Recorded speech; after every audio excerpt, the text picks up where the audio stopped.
സൗമ്യ സാന്നിധ്യം, കേരള രാഷ്ട്രീയത്തിന്റെ സൗമ്യ സാന്നിധ്യം ആയിരുന്നു ബഹുമാനപ്പെട്ട സയ്യിദ് ഹൈദർ ശിഹാബ് തങ്ങൾ എന്ന് പറഞ്ഞു. ഈ സൗമ്യത എന്ന് പറഞ്ഞ സത്യത്തിൽ എന്താണ്? അതാണ് സത്യത്തിൽ ആറ്റാക്കയിലൂടെ നമുക്ക് നഷ്ടപ്പെട്ടു. അറ്റാക്കിന്റെ ഏറ്റവും വലിയ പ്രത്യേകതയും അത് സൗമ്യ സാന്നിധ്യമാണ്. അതായത് ആ വ്യക്തിയെ ഒരാൾക്ക് നിഷേധിക്കാൻ കഴിയും. സൗമ്യമായി മാത്രമേ പ്രതികരിക്കൂ. ഇതൊരു നേതാവിന്റെ ഗുണവും. ഒരു നേതാവിന്റെ ഗുണം എന്ന് പറഞ്ഞാൽ എന്താ? സൗമ്യത. ഒരു പ്രഭാഷകന്റെ ഗുണവും ഒരു നേതാവിന്റെ ഗുണവും രണ്ടാണ്. നേതാവ് പ്രഭാഷകനുമല്ല, പ്രഭാഷകൻ നേതാവുമല്ല. നേതാവ് എന്നത് നീതി എന്ന വാക്കിൽ നിന്നുണ്ടായതാണ്. നേതാവ് നീതി നടപ്പിലാക്കി കൊടുക്കാൻ യോഗ്യതയുള്ളവൻ നേതാവ്. അതാണ് ആ വാക്കിന്റെ ഉദ്ദേശ്യം. മലയാളം അങ്ങനെയാണത് മനസ്സിലാക്കുന്നത്. ഇപ്പൊ നേതാവിന്റെ മഹത്വം എന്ന് പറഞ്ഞാൽ എന്താ? നേതാവിന്റെ മഹത്വം, നേതാവിന്റെ മഹത്വം വിവേകത്വം. അമ്പിയാവിന്റെ പ്രത്യേകതയും വിവേകത്വമാണ്. എന്തിനും പ്രതികരിക്കലല്ല, എന്തിനും പ്രതികരിക്കാതിരിക്കലുമല്ല. പ്രഭാഷകന്റെ കാര്യം എന്തെന്നാൽ സത്യം കണ്ടെത്തി പറയാന്നുള്ളതാണ്. നേതാവിന്റെ പ്രത്യേകത അതല്ല, സത്യം കണ്ടെത്തി പറയുന്നില്ല. സത്യം പറയാതിരിക്കാം. അതേസമയത്ത് നേതാവിന്റെ മഹത്വം എന്ന് പറഞ്ഞാൽ സൊസൈറ്റിയെ മുഴുവനും യോജിപ്പിച്ചു കൊണ്ടുവന്നു. അതേ സമയത്ത് സത്യത്തിന്റെ കൂടെ നിൽക്കുകയും വേണം. അതിൽ നേതാവിന് വളരെ പ്രയാസമുണ്ട്. വല്ലാത്ത തൗഫീഖുള്ള ഒരു വ്യക്തിക്കല്ലാതെ നേതാവാകാൻ കഴിയില്ല. തൗഫീഖ് ഇല്ലാത്ത ഒരു നേതാവായാൽ പ്രയാസങ്ങളുണ്ടാവും. അത് ഒരു ദ്വയാർത്ഥത്തിൽ പറഞ്ഞ വാക്ക് അല്ല, നിങ്ങൾ അങ്ങനെ മനസ്സിലാക്കരുത്. അപ്പോൾ ഒരു നിറഞ്ഞ നേതാവ് തുളുമ്പിയ ഒരു വാക്ക് പറയൂല. ആ മനുഷ്യനെ നിഷേധിക്കാനും കഴിയില്ല. നേതാവിന്റെ ഏറ്റവും വലിയ പ്രത്യേകത ലോകത്തിന്റെ നേതാവിന്റെ പ്രത്യേകതയാണ്. എന്താ ലോകത്തിന്റെ നേതാവിന്റെ പ്രത്യേകത? ലോകത്തിന്റെ ഏറ്റവും വലിയ നേതാവിന്റെ പ്രത്യേകത റഹ്മത്താണ്. വമാ അർസൽനാക ഇല്ലാ റഹ്മത്തൽ ലിൽ ആലമീൻ. അപ്പോൾ അതുകൊണ്ട് പിന്നീട് വരുന്ന ഏത് ഫോട്ടോസ്റ്റാറ്റായ നേതാവാണെങ്കിലും, റസൂലുള്ളാഹിന്റെ ഫോട്ടോസ്റ്റാറ്റുകളാണല്ലോ പിന്നീട് വന്ന നേതാക്കന്മാരൊക്കെ, അവർക്ക് ഉണ്ടാകേണ്ടതും ഉണ്ടായാൽ വിജയിക്കുന്നതും സമുദായം നേരെ നിൽക്കുന്നതുമായ മഹത്വം എന്താണ്? റഹ്മത്താണ്. അത് ആറ്റാക്കയിൽ ധാരാളം നമുക്ക് കാണാൻ കഴിയുന്നുണ്ട്. ഒരു പണക്കാരൻ സാധു എന്ന വ്യത്യാസമില്ല. 2010 ആയിരിക്കും എന്റെ ഓർമ്മ. 2010 എന്റെ ഓർമ്മ. നാട്ടിലൊരു കമ്മിറ്റിയിൽ ചെറിയ ഒരു പ്രശ്നമുണ്ടായി. ഞാൻ അടക്കുന്ന ഒരു കമ്മിറ്റി. വയസ്സന്മാരുണ്ട്, ചെറുപ്പക്കാരുണ്ട്. ചെറുപ്പക്കാരൊരു നിലപാടും വയസ്സന്മാർ വേറെ നിലപാടുമാണ്. ഞങ്ങളുടെ നാട്ടിലെ ഒരു സ്ഥാപനത്തെ ചൊല്ലിയുള്ള ഒരു പ്രശ്നം, നാട്ടിലുള്ള ഒരു പ്രശ്നമാണ്. അങ്ങനെ ആ പ്രശ്നം തീർക്കാൻ വേണ്ടിയിട്ട് നാട്ടിലെ പ്രമാണിമാരായ നേതാക്കൾ, ഞങ്ങൾ കുറച്ച് ബാല്യക്കാരും അക്കാലത്ത് ആറ്റാക്കാന്റെ അടുത്തേക്ക് കേസ് തീരുമാനമാക്കാൻ വേണ്ടി വെച്ചു. 2010 എന്റെ ഓർമ്മ. അങ്ങനെ ഞങ്ങൾ പിന്നെ ഒരു വൈകുന്നേരം അവിടെ ചെന്നു, കാത്തിരുന്നു. ആറ്റാക്ക് വന്നു. പിന്നെ ചർച്ച തുടങ്ങി. അപ്പൊ ചർച്ച തുടങ്ങിയപ്പോ ആ കൂട്ടത്തിൽ പ്രമാണിയും യോഗ്യനും വലിയൊരു രാഷ്ട്രീയ നേതാവും ആയ ഒരു കാരണവർ മോശമായി, ഞങ്ങളിൽ ബാല്യക്കാരായ ആളുകളെ മോശമായി ചിത്രീകരിച്ച് സംസാരിക്കാൻ തുടങ്ങി. അറ്റാക്ക മധ്യസ്ഥൻ കുറച്ചേരം അങ്ങനെ 1 മിനിറ്റ് 2 മിനിറ്റ് കേട്ടിരുന്നു. വളരെ ചിന്തിക്കാം. ഒരു പ്രമാണി, രാഷ്ട്രീയ നേതാവ്, വലിയ യോഗ്യനായ ഒരു പ്രമാണിയായ രാഷ്ട്രീയ നേതാവായ ഒരാൾ മരണപ്പെട്ടു പോയി. നല്ല മനുഷ്യനായിരുന്നു. സ്വാഭാവികമായി നാട്ടിലൊക്കെ പല പ്രശ്നങ്ങളും ഉണ്ടാവുമല്ലോ. നമ്മളിപ്പോ നേരത്തെ പറഞ്ഞ പോലെ അറ്റാക്കനെ ഞാൻ വായിക്കാം. അപ്പൊ പ്രമാണിയാണ്, രാഷ്ട്രീയ നേതാവാണ്, വലിയ യോഗ്യനായ, ഞങ്ങളുടെ നാട്ടിലെ യോഗ്യനായ ഒരു മനുഷ്യൻ ഞങ്ങൾ ബാല്യക്കാരായ ചില ആളുകളെ മോശപ്പെടുത്തിയിട്ട് ആ പാണക്കാട്ടെ മുറിയിൽ ഇരുന്ന് സംസാരിച്ചു. ആറ്റാക്ക മധ്യസ്ഥൻ 1 മിനിറ്റ് 2 മിനിറ്റ് കേട്ടിരുന്നു. 2 മിനിറ്റ് കഴിയുമ്പോൾ സ്വഭാവം മാറിയിട്ട് അയാളോട് ഇങ്ങനെ പറഞ്ഞു, നമ്മക്കൊക്കെ വയസ്സായി, ഒരു ബാല്യക്കാരൻ ഒരിടത്ത് തെറ്റുപറ്റും, നമ്മൾ തിരുത്തി കൊടുക്കണം. ഇവരെ കുറ്റം പറഞ്ഞ് ഒന്നല്ലാതാക്കി ഈ പ്രവർത്തനത്തിൽ നിന്നൊക്കെ ഓരോ പുറത്താക്കിയാൽ പിന്നെ ആരെ കൊണ്ടാണ് ഇവിടെ ദീൻ നടക്കുക?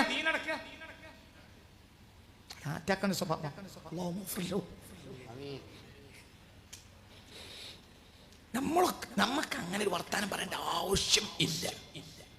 നമുക്ക് വേണ്ടി അങ്ങനെ ഒരു വർത്താനം പറയേണ്ട ആവശ്യം അറ്റാക്കില്ല. എന്തുകൊണ്ട്? ഒന്ന്, അയാൾ പ്രമാണിയാണ്. രണ്ടയാൾ അവിടുത്തെ രാഷ്ട്രീയ നേതാവാണ്. അയാൾ ഗർവ് നടിച്ച് ഇറങ്ങിപ്പോയാൽ നഷ്ടം ആറ്റാക്കാന്റെ പാർട്ടിക്കാണ്. അല്ലെ, അങ്ങനെ തന്നെയല്ലേ? പക്ഷെ അതൊന്നും അമ്മൻഷൻ നോക്കൂല. ഇങ്ങനെ പറഞ്ഞ ദേഷ്യപ്പെട്ടു. ബാല്യക്കാരാണ് നമ്മളൊക്കെ വയസ്സന്മാരാ. ബാല്യക്കാർക്ക് തെറ്റുപറ്റും, നമ്മൾ തെറ്റു കൊടുക്കണം. ഉള്ള കുറ്റം മുഴുവനും പറഞ്ഞ് പൊതുവേദിയിൽ അവരെ വഷളാക്കിയിട്ട് അവരെ ഇവിടുന്ന് ഈ പ്രവർത്തനത്തിനൊക്കെ ഒഴിവാക്കി വിട്ടാൽ നീ ഇവിടെ ദീന ആരാ നടത്തുക? അതോടുകൂടെ അവസ്ഥ മുഴുവൻ മാറി, എല്ലാ അവസ്ഥയും മാറി. വളരെ മാന്യമായി വിഷയം തീരുമാനം. ഒരാൾ എൻ്റെ അറിവിൽ ഒരു പണക്കാരന് വേണ്ടിയോ ഒരു രാഷ്ട്രീയ നേതാവിന് വേണ്ടിയോ അവിശുദ്ധമായ ഒരു വാക്ക് ആറ്റാക്ക പറഞ്ഞത് എന്റെ ഓർമ്മയിലില്ല. ഞാൻ ആ മനുഷ്യന്റെ കാലിന്റെ ചോട്ടിലെ തനി തറയിലാണ് ഈ നീളം കുപ്പായം ഇട്ട് പോയി തറയിൽ ആറ്റാക്കാന്റെ മുന്നിൽ ഇരുന്നതാണ് എന്റെ ഏകദേശമുള്ള ജീവിതത്തിലെ ഒരു 5-8 കൊല്ലം. അങ്ങനെ ഞാൻ ഇരുന്നിട്ടുള്ളൂ. മരിക്കുന്നത് വരെയും ഞാൻ ആറ്റാക്കാന്റെ മുന്നിൽ കസേരയിരുന്നിട്ടില്ല. 2014 ജനുവരിക്ക് ശേഷം. അതിനൊക്കെ പ്രധാനപ്പെട്ട കാരണം അതാ, കൽബ് നിറയെ നന്മയാണ്. അങ്ങനെ അത്തരം നേതാക്കന്മാർ ഇപ്പൊ ഇല്ല എന്ന് ഞാൻ പറയല്ല, ഉണ്ടെന്നും ഞാൻ പറയല്ല. എനിക്ക് ഉണ്ടോന്നും അറിയില്ല, ഇല്ലെന്നും അറിയില്ല. അതൊന്നും എന്റെ പഠനം ഒടുക്കെത്താത്തത് കൊണ്ടാണ്. ഞാൻ ആറ്റാക്ക വരെ പഠിച്ചതാണ്. ആറ്റാക്ക വരെ പഠിക്കുമ്പോൾ എനിക്ക് മനസ്സിലാകുന്ന വളരെ വലുതാണ്. അത്തരം നേതാക്കന്മാർ നമ്മുടെ സമുദായത്തിന് ചെയ്തിട്ടുള്ള സേവനം വളരെ വലുതാണ്. പിന്നെ ആറ്റാക്കയുടെ ഏറ്റവും വലിയ പ്രത്യേകത, ആറ്റാക്ക കറകളഞ്ഞ സുന്നിയാണ്. അതാരും മുന്നിൽ സുന്നിയാണെന്ന് പറയാൻ യാതൊരു മടിയുമില്ല. അതിനും ഒരു കാരണമുണ്ട്. എന്താ കാരണം? കാരണം ആറ്റാക്കും ബഹുമാനപ്പെട്ട മുത്വാക്കും അല്ലാഹു സുബ്ഹാനഹു വ തആല മഹാനായ ശൈഖുനാ ശംസുൽ ഉലമാ റഹ്മഹുല്ലാഹിയുടെ ശിഷ്യന്മാരാകാനുള്ള മഹത്തായ ഭാഗ്യം അല്ലാഹു നൽകിയത്. നിറഞ്ഞ ആലിമീങ്ങളാണ്. കിതാബ് ദർസ് നടത്താൻ കഴിയുന്ന നിറഞ്ഞ ആലിമീങ്ങളാണ്. ആരുടെ ശിഷ്യനാണ്? മലയാളക്കരയിൽ കഴിഞ്ഞ 100 വർഷത്തിനുള്ളിൽ ഉണ്ടായ മഹത്തായ ഒരു ഭാഗ്യം എന്ന് പറഞ്ഞാൽ അത് ശൈഖുനാ ശംസുൽ ഉലമാ റഹിമഹുല്ലാഹ്. അല്ലാഹു അവിടുത്തെ ദറജ ഏറ്റി കൊടുക്കട്ടെ. ഒരു നേരായ വഴി ഉമ്മത്തിന് കാണിച്ച വല്ലാത്തൊരു ആളായിരുന്നു മഹാനായ ശൈഖുനാ ശംസുൽ ഉലമാ റഹിമഹുല്ലാഹ്. അപ്പൊ ശൈഖുനാ ശംസുൽ ഉലമാ റഹിമഹുല്ലാഹയുടെ നിറഞ്ഞ ശിഷ്യന്മാരിൽ 2 ആളുകൾ, പാണക്കാട്ട കുടുംബത്തിലെ നിറഞ്ഞ 2 ആളുകൾ. ഒന്ന് ബഹുമാനപ്പെട്ട മുത്വാക്കയാണ്. മുത്വാക്ക എന്നാൽ മഹാനായ സയ്യിദ് ഉമർ അലി ശിഹാബ് തങ്ങൾ. ബഹുമാനപ്പെട്ടവര് വഫാത്താവുന്നത് നിങ്ങൾക്കറിയാം. ബഹുമാനപ്പെട്ടവർ വഫാത്താവുന്നത് റജബ് 1 റജബ് 1 എന്ന് പറഞ്ഞാൽ ഒരു കൊല്ലത്തിലെ പ്രധാനപ്പെട്ട മഖ്ബൂലത്തായ രാത്രികളിൽ 5 രാത്രികളിൽപ്പെട്ട പ്രധാനപ്പെട്ട ഒരു രാത്രിയാണ് ഏത്? റജബ്. ആ റജബ് 1 മഹാനായ മുത്വാക്ക, മഹാനായ സയ്യിദ് ഉമർ അലി ശിഹാബ് തങ്ങൾ വഫാത്താവും. ഒരു അരദറാക്ക് ദീനി കാര്യത്തിൽ വിട്ടുവീഴ്ച ഇല്ല. അതാണ് ഉമർ അലി തങ്ങളുടെ പ്രത്യേകത. മന്ത്രി പോലും മാപ്പ് പറയേണ്ടി വന്നു. മന്ത്രി ഇവിടെ അങ്ങോട്ട് മാപ്പ് പറയൂല. മന്ത്രി പോലും മാപ്പ് പറയേണ്ടി വന്നു. ഒരു അബദ്ധം മന്ത്രിക്ക് പറഞ്ഞത് അതൊരു കുറ്റല്ല. സ്വാഭാവികമായി മനുഷ്യന്മാർക്ക് അങ്ങനെ അബദ്ധം. അദ്ദേഹം നല്ല മനുഷ്യനായി മാപ്പൊക്കെ പറഞ്ഞ് നല്ല മനുഷ്യനായി നല്ല ആളായി മരണപ്പെട്ടു. അള്ളാഹു അദ്ദേഹത്തിന് പുറത്തു കൊടുക്കട്ടെ. ആ കുറ്റല്ലോ ഈ പറയുന്ന, അങ്ങനെ മനസ്സിലാക്കരുത്. പക്ഷേ അവർക്ക് നേരായ വഴിക്ക് നയിക്കാൻ ബഹുമാനപ്പെട്ട ഉമർ അലി ശിഹാബ് തങ്ങളെ പോലെയുള്ളവരുടെ കണിശമായ സ്വഭാവങ്ങൾക്ക് കഴിഞ്ഞു. ഒരു വിട്ടുവീഴ്ച ചെയ്യും. ഒരു കമ്മിറ്റിയിൽ കശപിശ ഉണ്ടായി. ഞാനുണ്ടാ കമ്മിറ്റി. ഹൈദർ ശിഹാബ് തങ്ങൾ ആറ്റാക്ക പ്രസിഡന്റ്, ഞാനും ആ കമ്മിറ്റിയിലുണ്ട്. അപ്പൊ ആറ്റാക്ക ഒരു കമ്മിറ്റി നടന്നു. കശപിശ നടന്നപ്പോ ആറ്റാക്ക എന്ത് ചെയ്തു? പുസ്തകം ഇങ്ങോട്ട് വാങ്ങിയിട്ട് എന്റെ പേര്, അങ്ങനെ കുറച്ച് ആളുകളെ പേര് ഇന്നാണ് വെട്ടി. ഓരോ ഇനി കമ്മിറ്റിയിൽ വേണ്ട. അങ്ങനെ കമ്മിറ്റിയും കഴിഞ്ഞു, എല്ലാം കഴിഞ്ഞു. പിന്നെ ഒരു തവണ ഞാൻ പാണക്കാട്ടേക്ക് ചെന്നു. അപ്പൊ ചെന്നപ്പോ ആറ്റാക്ക പിന്നെ വണ്ടി കയറി ഇരുന്നിട്ട്, കാറിൽ കയറി ഇരുന്ന് പോകാൻ ഒരുങ്ങാണ്. അപ്പൊ എന്നെ കണ്ട ഉടനെ ഇങ്ങനെ കൈകൊണ്ട് മാടി വിളിച്ചു. കാറിലിരിക്കുക. അത് കണ്ട ആളുകൾ ഇന്ന് ജീവിച്ചിരിപ്പുണ്ട്. അപ്പൊ ഞാൻ അടുത്തെത്തിയപ്പോൾ കൈ പിടിച്ചിട്ട് കാറിലേക്ക് വലിച്ചിട്ട് പറഞ്ഞു, നിങ്ങളെ പേര് വെട്ടിയാലാണ് എനിക്ക് സുഖം, നിങ്ങൾ പിന്നെ ഇതൊന്നും പറയില്ല. അതുകൊണ്ട് ഇനി അത് ഓല് നടത്തിക്കോട്ടെ. അത് കഴിഞ്ഞിട്ട് പിന്നെ 2 മാസം കഴിഞ്ഞിട്ടുണ്ട്. ആ മനുഷ്യന്റെ കൽബിൽ നിന്ന് പോയിട്ടില്ല, എൻ്റെ കൽബിൽ നിന്ന് പോയി. കാരണം തങ്ങൾ വെട്ടലാണ് നമുക്ക് നല്ലത്, തങ്ങൾ നിർത്തലാണ് നല്ലത്, തങ്ങൾ വെട്ടിയാൽ വെട്ടുന്നതാണ് നല്ലത്. അള്ളാഹുവിൻ്റെ ഔലിയാക്കളിൽപ്പെട്ട ഒരാളായിരുന്നു സയ്യിദ് ഹൈദർ ശിഹാബ് തങ്ങൾ എന്ന് പറഞ്ഞിട്ടുള്ള സ്വാലിഹീങ്ങളെ ഞാൻ കേട്ടിട്ടുണ്ട്. ചില സ്വാലിഹീങ്ങൾ അള്ളാഹുവിൻ്റെ ഔലിയാക്കന്മാരിൽപ്പെട്ട ആളുകളിൽപ്പെട്ട ആളായിരുന്നു മഹാനായ സയ്യിദ് ഹൈദർ ശിഹാബ് തങ്ങൾ എന്ന് പല മഹത്തുക്കളും പറയുന്നത് ഞാൻ കേട്ടിട്ടുണ്ട്. എല്ലാം കൂടെ എനിക്ക് നിങ്ങളെ മുന്നിൽ വിശദീകരിക്കാൻ കഴിയില്ല, പക്ഷെ അങ്ങനെ പറയുന്നത് ഞാൻ കേട്ടിട്ടുണ്ട്. അറ്റാക്ക് വഫാത്തായപ്പോൾ അത് ഒരു ചർച്ചയായിരുന്നു, മഹാന്മാർക്കിടയിൽ വലിയ ചർച്ചയായിരുന്നു. പ്രത്യേകിച്ച് ജിന്നിലും ഇൻസിലും പെട്ട മഹാന്മാർ ഏറെ സ്നേഹിച്ച ആളാണ് ബഹുമാനപ്പെട്ട സയ്യിദ് ഹൈദർ ശിഹാബ് തങ്ങൾ. അള്ളാഹുവിന്റെ ഔലിയാക്കന്മാരുടെ കൂട്ടത്തിൽപ്പെട്ട ഒരു വലിയ എന്ന നിലയിലാണ് ജിന്ന് ഇൻസ് ലോകങ്ങൾ പോലും മഹാനായ അറ്റാക്കയെ വിലയിരുത്തിയത് എന്ന് അവരിൽ നിന്ന് ഈ അടുത്ത കാലത്ത് മനസ്സിലാക്കാൻ എനിക്ക് കഴിഞ്ഞിട്ടുണ്ട്. എല്ലാം കൂടെ എനിക്ക് നിങ്ങളുടെ മുന്നിൽ വിശദീകരിച്ച് പറയാൻ കഴിയില്ല. അതൊക്കെ ആ മനുഷ്യനിൽ അല്ലാഹു സുബ്ഹാനഹു വ തആല നിക്ഷേപിച്ച വലിയ മഹത്വമാണ്. ഈ മഹത്വത്തിനൊരു കാരണമുണ്ട്. എന്താണ് ഈ മഹത്വത്തിന്റെ കാരണം? മഹത്വത്തിന്റെ കാരണം മലബാറിൽ 1400 കൊല്ലം നിലനിന്ന ദീനിയായ നിഷ്കർഷതയാണ്. അതാണ് കാരണം. എന്തുകൊണ്ടാണ് അത്തരം മഹാന്മാർക്ക് ജന്മം നൽകാൻ മലയാളക്കരക്ക് കഴിഞ്ഞത്? കാര്യം വേറൊന്നും. അതിന് പ്രധാനപ്പെട്ട കാര്യം കൂടി ശ്രദ്ധിക്കണേ, നീട്ടി പറയൂല. നമ്മുടെ മുഗാമികളായ സുലഹാക്കൾക്ക് ദീനിലുണ്ടായ നിഷ്കർഷം ഒരു വിട്ടുവീഴ്ചക്കും ദീനി കാര്യത്തിൽ തയ്യാറാവില്ല. ഞാൻ മനസ്സിലാക്കുന്നിടത്തോളം ഇസ്ലാമിക വിരുദ്ധ ശക്തികൾ ആഗോളതലത്തിൽ തന്നെ നശിപ്പിക്കാൻ ആഗ്രഹിക്കുന്ന ഒരു ഏരിയ മലബാർ ആയിരിക്കും എന്നാണ് അടുത്ത കാലഘട്ടത്തിലെ എന്റെ പഠനം. എന്തുകൊണ്ട്? ഇങ്ങനെ ശുദ്ധമായ ദീൻ നിലനിന്ന ഒരു ഏരിയ നമ്മുടെ അറിവിലും പരിചയത്തിലും, ഉദാഹരണം പറയാം, അഫ്ഗാനിസ്ഥാനിൽ ഒരുപക്ഷെ നമ്മളെക്കാൾ ദീനുള്ള കുടുംബങ്ങൾ ഉണ്ടായിരിക്കാം, പക്ഷെ ഒരു സാമൂഹിക കൂട്ടായ്മ കണ്ടെത്താൻ കഴിയും. ഞാൻ എന്റെ അടുത്ത കാലത്തെ പഠനങ്ങളിൽ ഇമാം മഹ്ദി അഫ്ഗാനിൽ നിന്ന് വരുമെന്നാണ് ഞാൻ ഇപ്പോൾ മനസ്സിലാക്കുന്നത്. വളരെ വലിയ പഠനം ഈ അടുത്ത കാലത്ത് ഈ വിഷയത്തിൽ നടത്തിയിട്ടുണ്ട്. റബ്ബിന്റെ സഹായത്തിൽ ഇപ്പോൾ ഞാൻ ആ പഠനത്തിലാണ്. റബ്ബിന്റെ സഹായത്താൽ ഞാൻ മനസ്സിലാക്കുന്നത് അഫ്ഗാനിൽ നിന്നായിരിക്കാം ഇമാം മഹ്ദിയുടെ വരവ് എന്ന. ഇപ്പോൾ ഹദീത്തിൽ കാണുന്നതോ, ഹദീത്തിൽ പിന്നെ മദീനക്കാരനാണെന്നുണ്ടല്ലോ. ഞാൻ മനസ്സിലാക്കിയിടത്തോളം അസ്ലുൽ മദീനയായിരിക്കും, അസ്ലിം മദീനക്കാരനായിരിക്കും. ഈ അടുത്ത കാലഘട്ടത്തിൽ ചില പ്രയാസകരമായ കാരണത്താൽ മദീനയിൽ നിന്ന് മാറിപ്പോയ ആളുകളുടെ കൂട്ടത്തിൽ ഇങ്ങനെ പലരും മാറിപ്പോയിട്ടുണ്ട്. ഉദാഹരണം, രാഷ്ട്രീയപരമായ കാരണത്താൽ മാറിപ്പോയ കുടുംബങ്ങളിൽ, മദീനയിൽ നിന്ന് മാറിപ്പോയ കുടുംബങ്ങളിൽ ഒന്നാണ് ഷെയ്ഖ് അബ്ദുൽ ഖാദിർ ജീലാനി റളിയല്ലാഹുവിന്റെ കുടുംബം. മഹാനായ ഇന്ത്യയിൽ കിടക്കുന്ന മഹാനായ സുൽത്താൻ ബഹുമാനപ്പെട്ട സുൽത്താനുൽ ഹിന്ദ് ഖാജ മുഈനുദ്ദീൻ ചിശ്തി അജ്മീരി റളിയല്ലാഹു അൻഹുവിന്റെ കുടുംബവും ചില രാഷ്ട്രീയപരമായ കാരണത്താൽ മാറിപ്പോയി പിൽക്കാലത്ത് ഇറാനിൽ എത്തിപ്പെട്ടവരാണ് പലരും.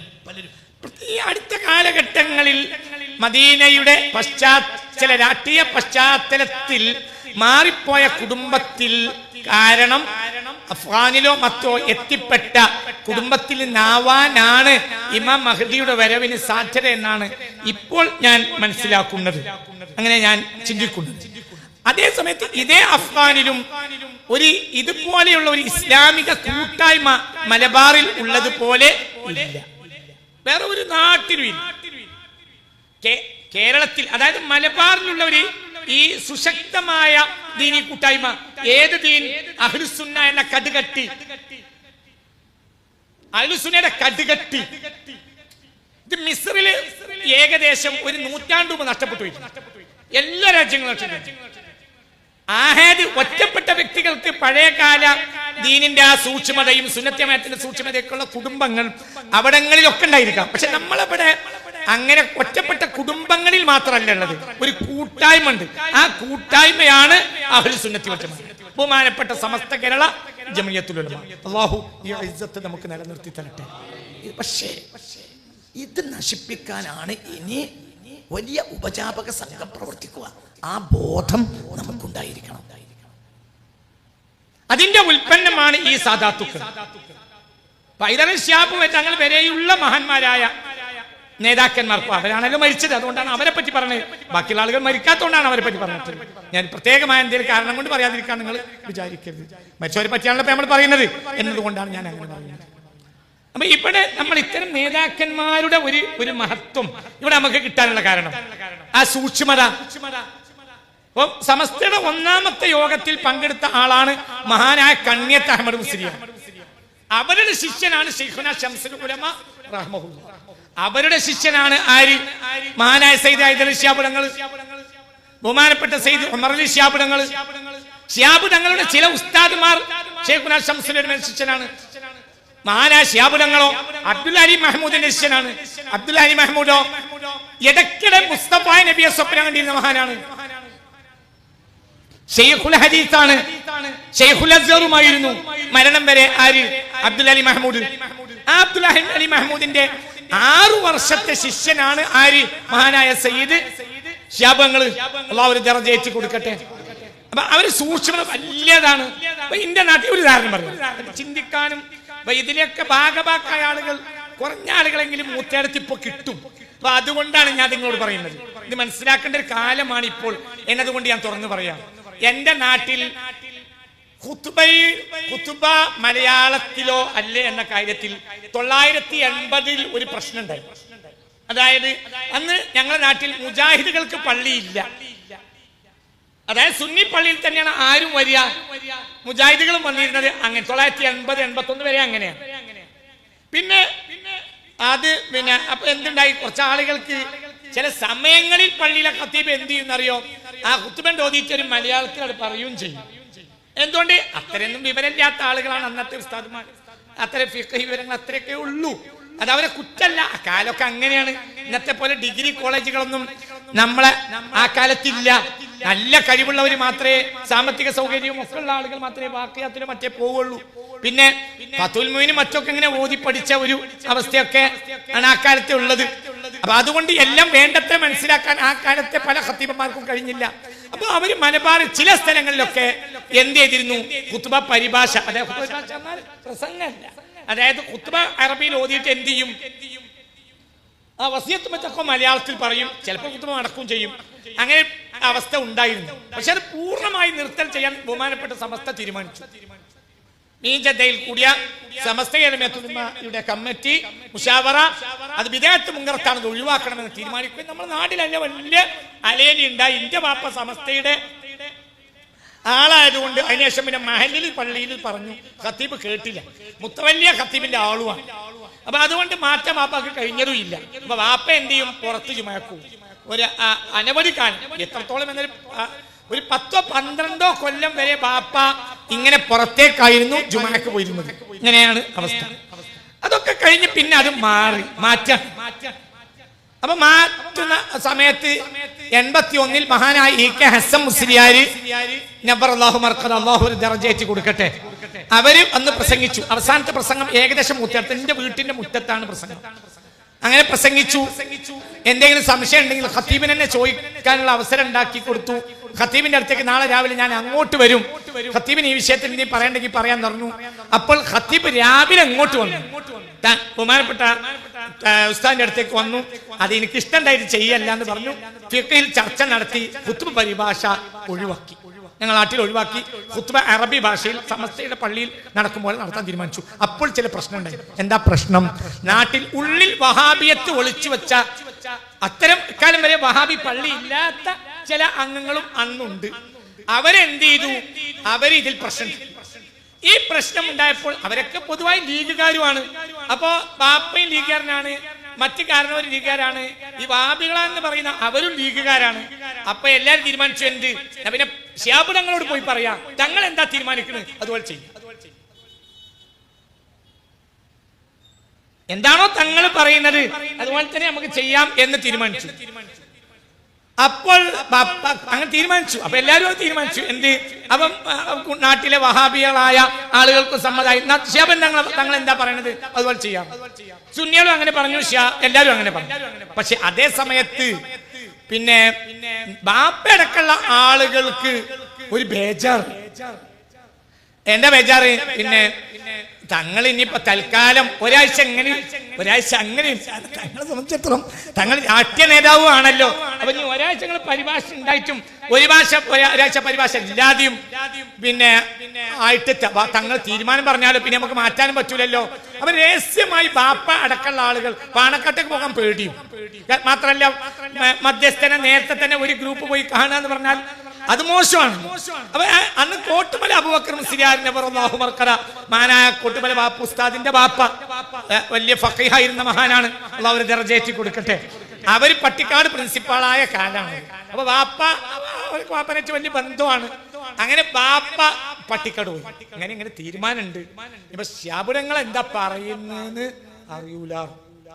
അപ്പൊ കോട്ടുമല ഉസ്താദ് കോട്ടുമല അബൂബക്കർ മുസ്ലിയാർ ശൈഖുന അവര് ബാപ്പാനോട് പറഞ്ഞു, അതിനെ ആചാര്യ അത് നിങ്ങൾ ബേജാറാണ്, ശാബുരങ്ങൾ പറയുന്നതിൽ ഖൈറേ ഉണ്ടാവും, അതിനെ പറ്റി അത് ഖൈറേ ഉണ്ടാവും, നിങ്ങൾ ധൈര്യമായിട്ട് പറ്റും. അങ്ങനെ തിരിച്ചു മധ്യസ്ഥ ദിവസമായി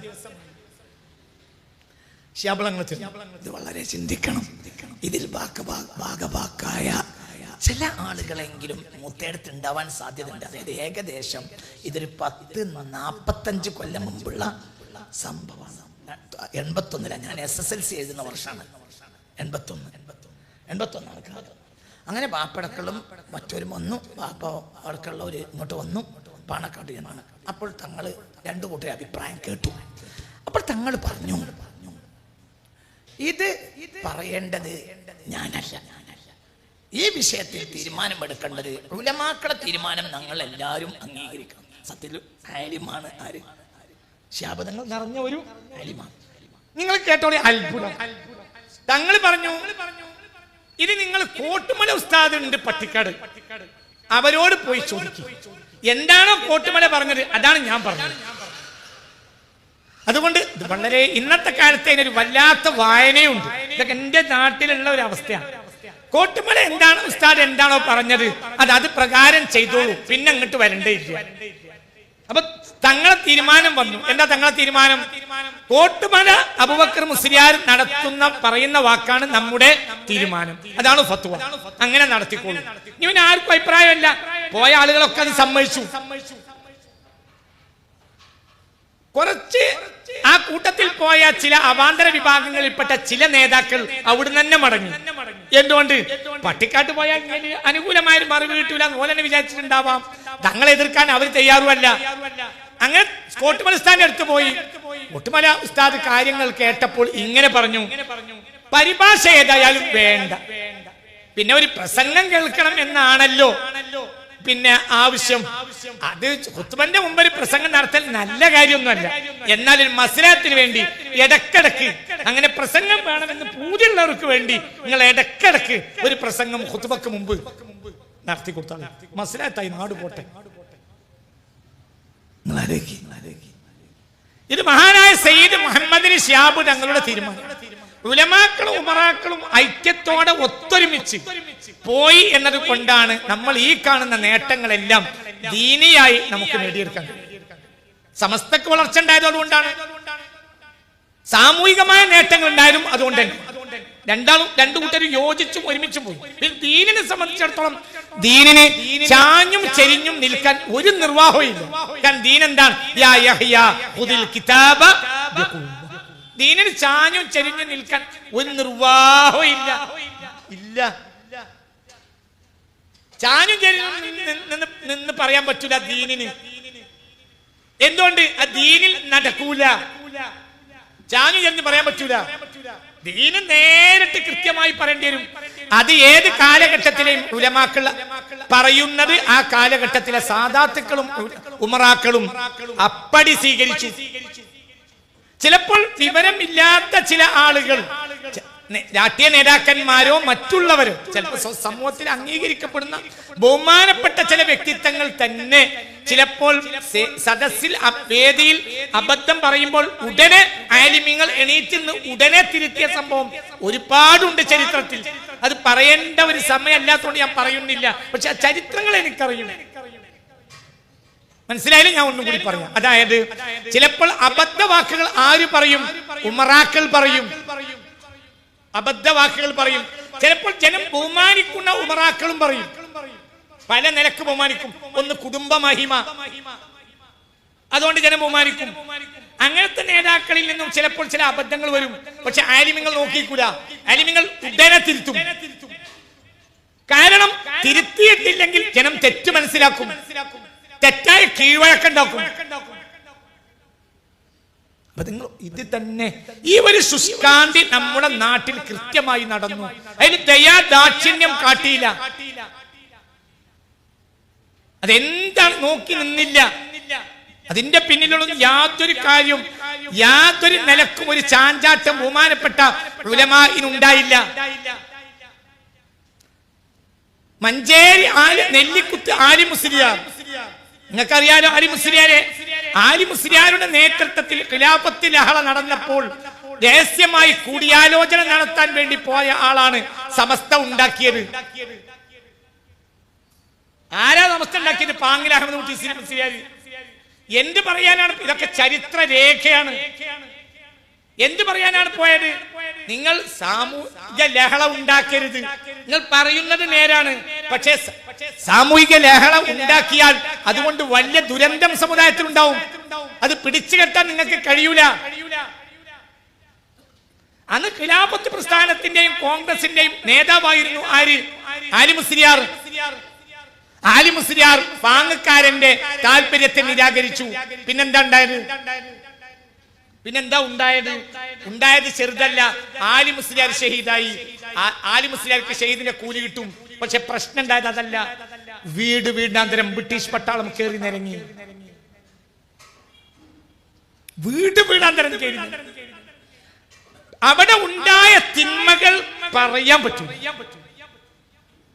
921 കാലഘട്ടത്തിൽ മലബാറിലെ മുസ്ലിമീങ്ങൾ അനുഭവിച്ച മുഴുവനും പ്രയാസങ്ങളുടെ ആധാരം മഹാനായ പാങ്ങിൽ അഹമ്മദ് കുട്ടി മുസ്ലിയാരുടെ താല്പര്യത്തെ നിരാകരിച്ച് ആ വിഭാഗം മുന്നോട്ട് പോയി എന്നത് മാത്രം. എന്നാൽ സ്വാതന്ത്ര്യ സമരത്തിൽ ഇവരൊക്കെ ഉണ്ട്. മൈക്കയില്ലാതെ 928 ആയിരക്കണക്കായ ആളുകളുടെ മുന്നിൽ ബ്രിട്ടീഷുകാർ തോക്കും കൊണ്ട് നിൽക്കവേ പാങ്ങക്കാരൻ പ്രസംഗിച്ച ചരിത്ര രേഖ ബ്രിട്ടന്റെ കയ്യിലുണ്ട്. ഇന്നത്തെ ചരിത്ര മ്യൂസിയങ്ങളിലുണ്ട്, എല്ലാം ഉണ്ട്. പക്ഷേ അതേ സമയത്ത് അവർ സമുദായത്തിൽ പ്രയാസങ്ങൾ ഇല്ലാതെ സമുദായത്തെ നോക്കി, സമുദായത്തിൽ അരക്ഷിതാവസ്ഥ വരാതെ നോക്കി. രണ്ടും ഒന്നിച്ചു കൊണ്ടുപോയി. ഇൽമിന്റെ ഭാഗം മുന്നോട്ട് പോകണം, അതേ സമയത്ത് സാമൂഹികമായ കാര്യങ്ങൾ മുന്നോട്ട് പോകണം. ഈ നിലയിൽ നമ്മുടെ സാദാത്തുക്കളും ഉലമാക്കളും മുന്നോട്ട് പോയപ്പോൾ ഉണ്ടായ നേട്ടമാണ് മലബാർ ഇന്ന് കൈവശം വെച്ചുകൊണ്ടിരിക്കുന്ന ഏറ്റവും പ്രധാനപ്പെട്ട നേട്ടം. അത് നമ്മളെ മുൻഗാമികളൊക്കെ വലിയ ത്യാഗം സഹിച്ചിട്ടുണ്ട്. അള്ളാഹു അവർക്ക് മഗ്ഫിറത്ത് ചെയ്യട്ടെ. നമ്മുടെ ഒരു ഗുണം എന്താ? നമ്മളെ ഗുണം നമ്മളെ വിരുദ്ധമാണ്. ഞാൻ ഇന്റെ ഗുണം 58ാമത്തെ വയസ്സാണ്. എന്താ ഗുണം? ഇത് രണ്ടിന്റെ ഇടയിലുള്ള ആളെ കണ്ടു. സമസ്തയുടെ 1ാം യോഗത്തിൽ പങ്കെടുത്തില്ല, പക്ഷെ 1ാം യോഗത്തിൽ പങ്കെടുത്ത ആളെ കണ്ടിട്ടുണ്ട്. ആരാണത്? കണ്ണിയത്ത് പ്രസംഗിക്കണ കേട്ടിട്ടുണ്ട്, കണ്ണിയത്ത് ദുആ ചെയ്യണം കേട്ടിട്ടുണ്ട്. ശംസുലമായി ഇരിക്കുന്ന യോഗങ്ങൾ, അവിടുത്തെ സംസാരങ്ങൾ എല്ലാം കേട്ടു, അവിടുത്തെ നിലപാടുകൾ മനസ്സിലാക്കി. അതായത് ഇത് പുതിയ തലമുറ ശരിക്കും മനസ്സിലാക്കണം. അവർ ആ കാര്യത്തിൽ കാണിച്ചിരുന്ന ശുഷ്കാന്തി വളരെ വലുതാണ്. അഹ്ലുസുന്നയുടെ ഏറ്റവും വലിയ പ്രത്യേകത അഹ്ലുസുന്ന തന്നെയാണ്. എന്താണ് അഹ്ലുസുന്ന? അതാണ് ദീൻ. ദീനുൽ ഇസ്ലാമിന് പിൽക്കാലഘട്ടത്തിൽ അവാന്തര വിഭാഗങ്ങൾ വന്നപ്പോൾ സ്വഹാബത്തിന്റെ കാലഘട്ടത്തിൽ തന്നെ കൊടുത്ത മറ്റൊരു പേരാണ് എന്ത്? അഹ്ലുസുന്നത്തി വൽ ജമാഅ. ഇത് പുതിയ ഒരു പേരല്ല. അഹ്ലുസുന്നത്തി വൽ ജമാഅ. ഏത് വിഭാഗങ്ങൾക്കെതിരെ? റാഫിളത്ത്, ഖദരിയത്ത്, മുർജിയത്ത്, മുഅ്തസിലത്ത്, ആ വിഭാഗങ്ങളിൽ നിന്ന് ഉമ്മത്തിനെ രക്ഷപ്പെടുത്താൻ വേണ്ടി കൊടുത്ത പേരാണ് അഹ്ലുസുന്നത്തി വൽ ജമാഅ. ഇപ്പോൾ പല ആളുകളും ഞങ്ങളും അഹ്ലുസുന്നയാണെന്ന് പറയുന്നുണ്ട്. അത് പറ്റൂല. എന്തുകൊണ്ട്? മുഅ്തസിലത്തിന്റെ പല വാദങ്ങളും ഇന്ന് കൈവശമുള്ളവർ നമ്മുടെ നാട്ടിലുണ്ട്. അവരെങ്ങനെ ഞങ്ങൾ അഹ്ലുസുന്ന എന്ന് പറയാ? നിങ്ങൾ എന്റെ കൂടെ അല്ലെങ്കിൽ ഞാൻ നിർത്താം. നിങ്ങൾക്ക് പറഞ്ഞ മനസ്സിലായോ? അതായത് ഇന്നിപ്പോ നമ്മുടെ നാട്ടിലെ പല വിഭാഗങ്ങളും പറയുന്നുണ്ട് എന്ത്, ഞങ്ങളും ആരാണ്? അതെങ്ങനെ പറയാ? മുഅ്തസിലത്ത്, റാഫിളത്ത്, ഖദരിയത്ത്, മുർജിയത്ത് പോലെയുള്ള ആളുകളുടെ താല്പര്യത്തെ മറികടന്നുകൊണ്ട് അവര് രംഗത്ത് വന്നപ്പോൾ ഹക്കായ ദീനിന് സ്വഹാബത്ത് താബിഈങ്ങൾ കൊടുത്ത പേരാണ് എന്ത്? അതാണ് അഹ്ലുസുന്ന. അപ്പോൾ ഈ വാദങ്ങൾ കൈവശം വെക്കുന്നവർ അഹ്ലുസുന്ന ആവൂല. ഉദാഹരണം പറയാ, ചില ഉദാഹരണങ്ങൾ. ഒന്ന്, ഖബർ ശിക്ഷയെ നിരാകരിക്കുന്നവർ. മുഅ്തസിലത്തിന്റെ രീതിയിൽപ്പെട്ട ഒന്നായിരുന്നു എന്ത്? ഖബർ ശിക്ഷയെ നിരാകരിക്കുക. ഖബർ ശിക്ഷ കൃത്യമായി അംഗീകരിക്കുന്ന ഒരു വിഭാഗം ബഹുമാനപ്പെട്ട കേരളത്തിൽ സുന്നി എന്ന് പറയുന്ന അഹ്ലുസുന്നയാണ്. മറ്റൊരു ഒളിഞ്ഞും തെളിഞ്ഞും അതിനെ ആക്ഷേപിക്കും.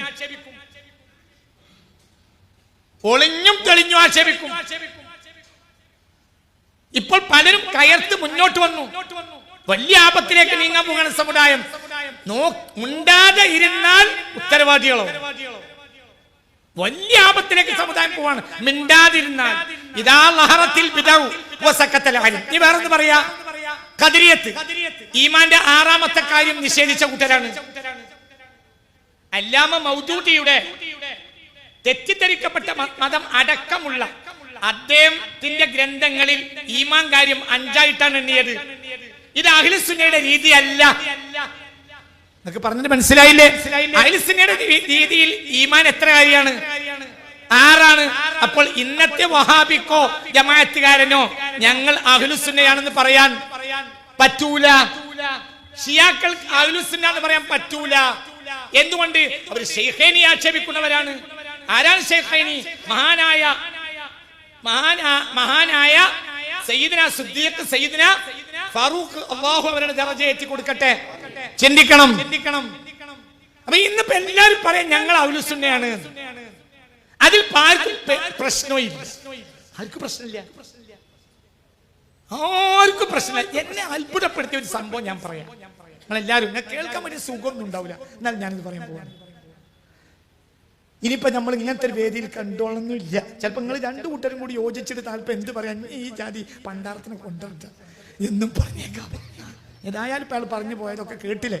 ഇനിയിപ്പോ അപ്പൊ നിങ്ങൾ കോൽക്കും എന്ത് പറയാൻ കൊണ്ടെന്ന് പെട്ടതാണ്. ഇത്തരൊന്നും പൊല്ലാപ്പുണ്ടാവുമെന്ന് വിചാരിച്ചിട്ടില്ല എന്ന് പറഞ്ഞിട്ട് തീരുമാനിക്കാം. അപ്പൊ ഉള്ള അവസരം ഞാൻ ഉപയോഗപ്പെടുത്താൻ നിങ്ങൾ ചിന്തിക്കാൻ വേണ്ടി പറയാം. ഇന്നെനിക്ക് വിളിച്ചോളുന്ന ആവശ്യമല്ല. ഞാനൊരു പ്രസംഗ തൊഴിലാളിയല്ല. രാജാവിനെ പോലെ ജീവിക്കുന്ന ആളെ എനിക്ക് പ്രസംഗിക്കേണ്ട ആവശ്യം റബ്ബിന്റെ സഹായത്താൽ ഇല്ല. അതൊന്നും എൻ്റെ പ്രൊഫഷനല്ല. ഞാൻ അള്ളാന്റെ ദീനിന് വേണ്ടി നിങ്ങളെ പോലെ ഒക്കെ മൂമിനായി മരിക്കണം എന്ന് മാത്രമേ എനിക്കിപ്പോൾ ആവശ്യമുള്ളൂ. അള്ളാഹു നമുക്ക് തൗഫീക്ക് തരട്ടെ.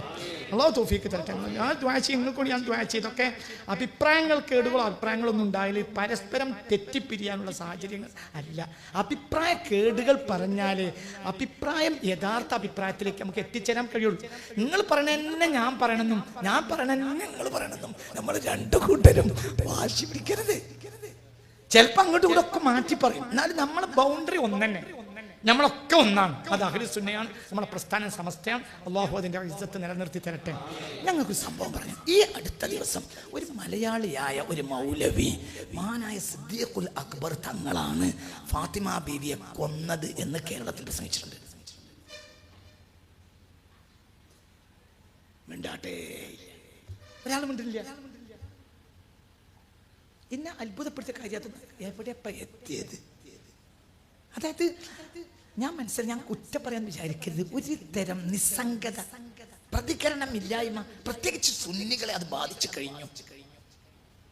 വഹാബികളെ അത്ര ബാധിച്ചിട്ടില്ല. വഹാബികൾ ഇതിനൊന്നും മിണ്ടിയിട്ടില്ലെങ്കിലും വഹാബിക്കെതിരെ പറഞ്ഞ ചൂടാവും.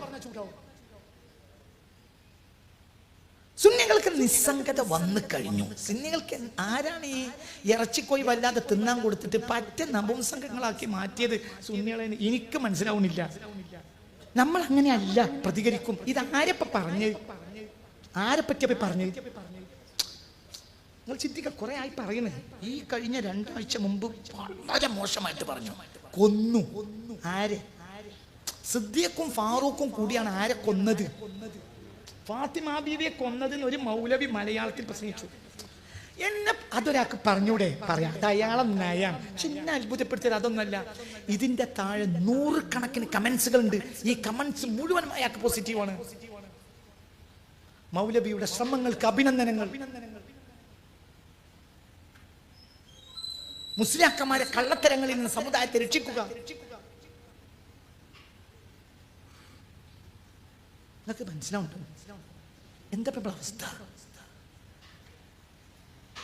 ഇതിവിടെ 50 കൊല്ലം മുമ്പ് ഈ ചിന്ത ഉള്ളവർ, ഇത് അടിസ്ഥാനപരമായ ഷിയ ചിന്തയാണ്. ഇത് ഷിയ ആരും പ്രതികരിച്ചില്ല. ഷിയ അല്ലാത്തവനെ പിടിച്ച് ഷിയാക്കും. എന്നെ പറ്റി പറയാ ഷിയ കാസിമിയ, എന്റെ ഓൾക്ക് പറ്റി പറയില്ല.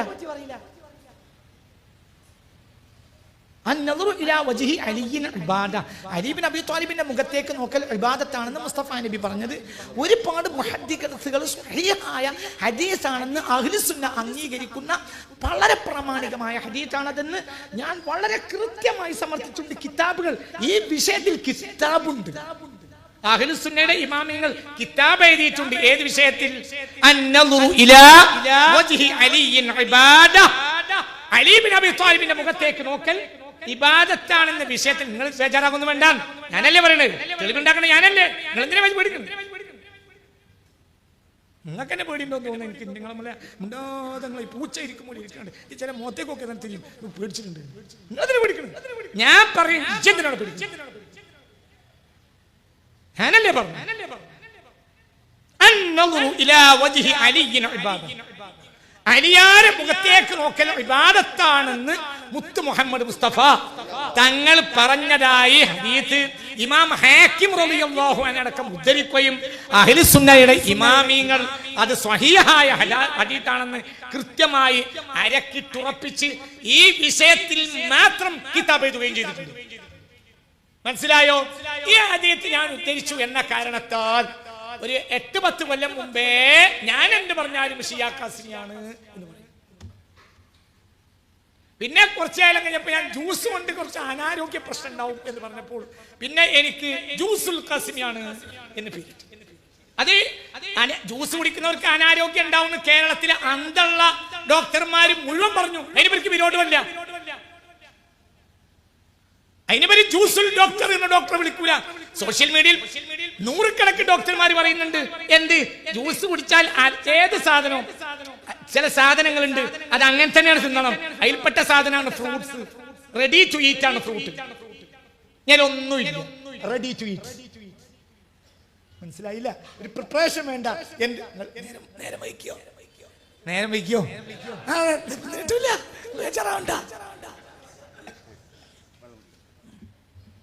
ശ്രദ്ധിക്കണം. Ready to eat. അല്ലാഹു ഫ്രൂട്ടിനെ പടച്ചത് പ്രിപ്പറേഷൻ ഇല്ലാതെ. തൊലിക്കണ്ടാത്തത് തിന്നുക. ഹെൽത്തി ഫുഡാണ് എന്ത്? ഫ്രൂട്ട്. പക്ഷെ ഇതിലൊന്നും ചേർക്കാൻ പാടില്ല. Ready to eat. അത് മനസ്സിലായില്ല. ഒരു ഡിവൈൻ പ്രൊഡക്റ്റ് ആണ്. ഞാനൊന്നും എല്ലാം ഡിവൈൻ പ്രൊഡക്റ്റ് ആണെങ്കിലും അത് പ്രിപ്പേർഡ് ആണ്. അത് അങ്ങനെ തന്നെ പടച്ചോൻ സംവിധാനിച്ചതാണ്. എന്തിനെ? ഫ്രൂട്ടിനെ റെഡി ടു ഈറ്റ്. എടുക്കാൻ തിന്ന. പിന്നെ അതിലേക്ക് എന്ത് കൂട്ടിയാലും അത് അനാരോഗ്യ പ്രശ്നങ്ങൾ ഉണ്ടാക്കും. 41 നിലമ്പൂർ ഭാഗത്ത് ക്യാൻസർ അധികരിച്ചപ്പോൾ 41 മഹല്ലിലെ ഖാദിമാരുടെ ഒരു സംഘടന, ഖാദിൽ ഖുലാത്ത് സംഘടന എന്റെ അടുത്ത് വന്ന് പറഞ്ഞു, നാട്ടിൽ പലർക്കും ക്യാൻസർ മറ്റും അധികരിക്കാൻ നമ്മുടെ നാട്ടിൽ. അപ്പൊ ഒരു ആരോഗ്യ ക്ലാസ് നിങ്ങൾ എടുത്തു തന്നാൽ നല്ലൊരു കാര്യമായിരുന്നു എന്ന് എന്നോട് ആവശ്യപ്പെട്ടു. അപ്പൊ ആയിക്കോട്ടെ, ഞാൻ ആയിക്കോട്ടെ വരണം. എല്ലാവരും ഈ 41 നിങ്ങളെ കാളിയന്മാരെല്ലാവരും ഉണ്ടാകണം, ഖത്തീബന്മാരുണ്ടാവണം, എന്നാൽ ഞാൻ പ്രസംഗിക്കാം എന്ന് പറഞ്ഞ് നോട്ട് എഴുതിയെടുക്കണം എന്ന് പറഞ്ഞിട്ട് നടത്തിയതാണ് എന്ത്? ആ ആരോഗ്യ ക്ലാസ്. അതിൽ 1.5 മിനിറ്റ് പറയുന്നതാണ് എന്ത്? ഫ്രൂട്ടിനെ കുറിച്ച് പറയുന്ന സംഗതി. അതിന്റെ പേരിൽ ഉണ്ടാക്കിയ പൊന്നാക്കിനെ കയ്യും നടക്കില്ല. അതേ സമയത്ത് ഫ്രൂട്ടായി കഴിക്കണം, ജ്യൂസായി കഴിക്കരുത് എന്ന് പറയുന്ന 100 കണക്കിന് ഡോക്ടർമാർ, പ്രത്യേകിച്ച് നാച്ചുറോപ്പതി ഡോക്ടർമാർ കേരളത്തിലുണ്ട്. ഈ വഹാബികൾ അവർക്കെതിരെ ഒരു അലിഫ് മുണ്ടൂല. ഞാൻ എന്തെങ്കിലും പറഞ്ഞാൽ പറയാ അത് ജ്യൂസുൽ കാസിമിയാണ്. പിന്നെ ഷിയാക്കിനാണ് ഇപ്പൊ 2 എനിക്ക് മേശറയിൽ അൽഹംദുലില്ലാഹ് മിക്കവാറും നമുക്ക് കാണാം. അവിടുന്ന് നിനക്ക് തീരുമാനം ഉണ്ടാക്കാതെ ഏതായാലും സിറാത്ത് പാലം കിടക്കൂല. ഇതൊക്കെ നിങ്ങൾക്ക് അറിയുന്ന കാര്യമാണ്. ഞാൻ ഇതൊന്നല്ല പറയണത്. ഈ മനുഷ്യൻ ഇത് പറഞ്ഞിട്ട് എത്ര ദിവസമായി മിണ്ടിയില്ല, ഒരാൾക്കും മിണ്ടാത്തില്ല. ആരെപ്പോടെ മോശാക്ക്? എന്തിനാ ഊട്ടത്ത് നടക്കണേ? എന്തിനാ തൊപ്പിട്ട് നടക്കണേ? സിദ്ദീഖുൽ അക്ബറിനെ മോശാക്കിട്ട് എന്തിനാണ് ജീവിക്കണത്? താഴെ 25 മീറ്റർ പിന്നെ എന്തിനാ കെട്ടണത്? നിങ്ങൾ ഇങ്ങനെ വിളിക്കണ്ടാണ്. എന്തിനാ സിദ്ദീഖുൽ അക്ബറാണ് ഫാത്തിമ ബീവിയെ കൊന്നതെന്ന് പറഞ്ഞിട്ട് ദിവസം എത്രയായി? മിണ്ടിയോ? അതല്ല പ്രശ്നം. അത് പ്രശ്നമാണ്. അത് അയാൾ പോയിക്കോട്ടെ. പക്ഷെ തെറ്റിദ്ധരിച്ചതാരാ? നിങ്ങൾക്ക് പറയുന്നത് മനസ്സിലാവുണ്ടോ? ഉമ്മത്ത് 100 കണക്കിന് കമന്റുകളാണ് താഴെ. എന്താ കമന്റ്? മലബാറിലെ, മലപ്പുറത്തും കോഴിക്കോട്ടുള്ള ബാല്യക്കാരെ മുസ്ലിം നാമധാരികളെ കമന്റ്. എന്താ കമന്റ്? മൗലവിയുടെ ശ്രമം തുടരുക, അഭിനന്ദനങ്ങൾ. പൗരോഹിത്യ മതം തകർക്കുക, മുസ്ലിംമാരുടെ കള്ളത്തരങ്ങൾ വെളിച്ചത്താക്കുക. അപ്പൊ ആരെപ്പോ ഇവിടെ മോശം? പിന്നെ നിസ്കരിക്കണത്? സിദ്ദീഖുൽ അക്ബറിനെ മോശാക്കിയിട്ട് എന്തിനാ നിസ്കരിക്കണത്? പിന്നെന്താ നിസ്കാരം? ഇതാണ് ഞാൻ പറയുന്നത്. ഇത് നമ്മളെ ബാധിച്ചു കഴിഞ്ഞു. ഇതിന്റെ പിന്നിൽ ആരോ വർക്ക് ചെയ്തിട്ടുണ്ട്. നിസ്സംഗത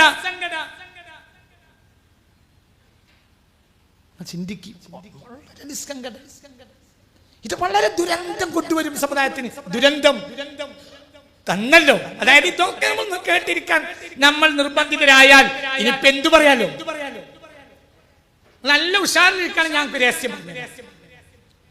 സ്കാൻഡിനേവിയൻ രാജ്യങ്ങൾ എന്നാൽ ഒരു കാലത്ത് 100% മതമുള്ള രാജ്യങ്ങളാണ്. ഏതാ സ്കാൻഡിനേവിയൻ രാജ്യങ്ങൾ? Norway, Sweden. നിങ്ങളിന്റെ കൂടെ ഇല്ലേ?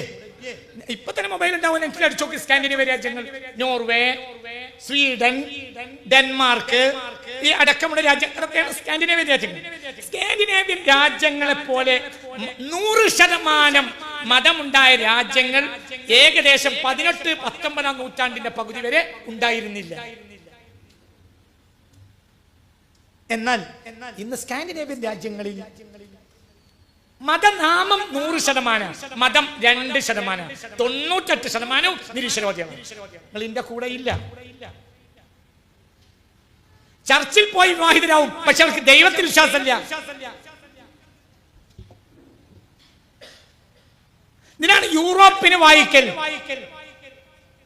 ഞാൻ ഈ അടുത്ത കാലത്ത് യൂറോപ്പിന്റെ വായന വളരെ നിരുത്സാഹപ്പെടുത്തുന്ന പ്രഭാഷകനാണ്. എന്തുകൊണ്ട്? എന്റെ അപകടം മനസ്സിലാക്കി. യൂറോപ്പിൽ നിന്ന് കൊണ്ടുവരുന്നത് മുഴുവൻ ചതിയായിരിക്കും എന്ന പ്രത്യക്ഷ ഫോർമാലിറ്റീസ് ഉണ്ടാവും. ഒന്നും കൂടി പറയാ, അതായത് ഏകദേശം 4-ാം നൂറ്റാണ്ടിന്റെ തുടക്കത്തിലാണ് ക്രിസ്തു മതം യൂറോപ്പിൽ വരുന്നത്, കോൺസ്റ്റാന്റിന്റെ കാലഘട്ടത്തിൽ.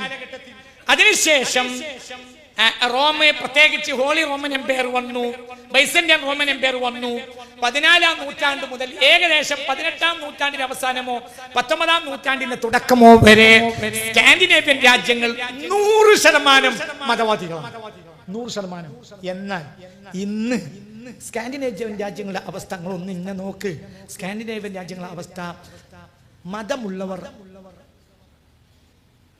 100% ആളുകൾക്ക് മതനാമങ്ങളാണ്. പക്ഷെ മതം 2% ആളുകളെ ദൈവമുണ്ട് എന്ന് വിശ്വസിക്കുന്നുള്ളൂ. നോർവേയിൽ 100% ഒരു മതനാമമുള്ള ആളുകളാണ്, പക്ഷെ ദൈവം ഉണ്ട് എന്ന് അവർ വിശ്വസിക്കുന്നത് 2%. ക്രിസ്തു ജീവിച്ചിരുന്നിട്ടില്ല, അതൊരു മിത്താണ് എന്ന് വിശ്വസിക്കുന്ന ലക്ഷക്കണക്കായ ആളുകൾ ഉണ്ട്. എവിടെ ഉണ്ട്? യൂറോപ്പിലുണ്ട്. ഇപ്പോൾ സ്കാൻഡിനേവിയൻ രാജ്യങ്ങളിൽ, ഫ്രാൻസ് ഒക്കെ ഉണ്ട്, ഇറ്റലിയിലൊക്കെ ഉണ്ട്. ഇറ്റലിയാണല്ലോ സത്യം ഒരു നേരത്ത് ഒരു യൂറോപ്യൻ മതത്തിന്റെ ഒരു കേന്ദ്രം എന്ന് പറയുന്ന ഇറ്റലിയാണ്. പക്ഷെ ആ ഇറ്റലിയുടെ നിലവിലുള്ള സാഹചര്യം വളരെ അപകടകരമാണ്. ഈ അവസ്ഥ ഹബീബ് റസൂൽ പറഞ്ഞിട്ടുണ്ട്. എന്ത്?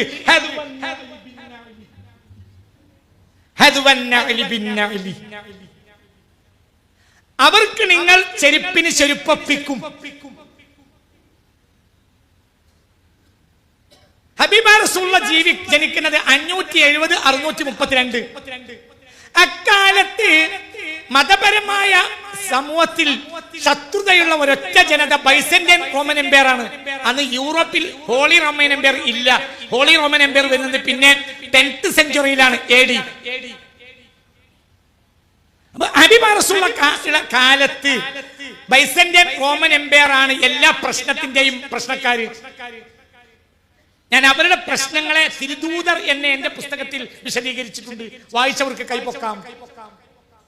ഒരാൾ രണ്ടാളുണ്ട്, വായിക്കണം, നിർബന്ധം വായിക്കണം, നിർബന്ധമായും വായിക്കണം. അതൊരു തൗഫീഖാണ്. തിരുദൂതർ എന്ന എന്റെ പുസ്തകം എല്ലാവരും വായിക്കണം. എന്റെ പുസ്തകം വാങ്ങാൻ വേണ്ടി എനിക്ക് പൈസ കിട്ടണ്ടെന്ന് വിചാരിച്ചിട്ടാണെങ്കിൽ വാങ്ങിയോന്റെ കയ്യിൽ വാങ്ങി വായിച്ചാൽ മതി. വായിക്കണം. ഞാൻ അങ്ങനെ അയാൾ അങ്ങനെ മുതലുണ്ടാക്കണ്ട, കുഴപ്പമില്ല, ബുക്ക് വിറ്റ് മുതലുണ്ടാക്കണം എനിക്ക് ഉദ്ദേശമല്ല. എനിക്കറിയുന്ന കാര്യം പറയണമെന്നേ ഉള്ളൂ. നേരുവാണ്. എങ്ങനത്തെ നേരാണ്? ഒന്നും 2 എന്ന നേരാണ്. നിർബന്ധം വായിച്ചിരിക്കണം. ഈ പുസ്തകത്തിൽ ബൈസന്റൈൻ റോമൻ എംപയർ അക്കാലത്തെയുള്ള എല്ലാ മൊറാലിറ്റിക്കും എതിരെ നടത്തിയ ശ്രമങ്ങളെ കുറിച്ച് വിശദമായി ചർച്ച ചെയ്തിട്ടുണ്ട്. അവരെ സൂചിപ്പിച്ചാകാം ഈ പറഞ്ഞത്. ഏത്?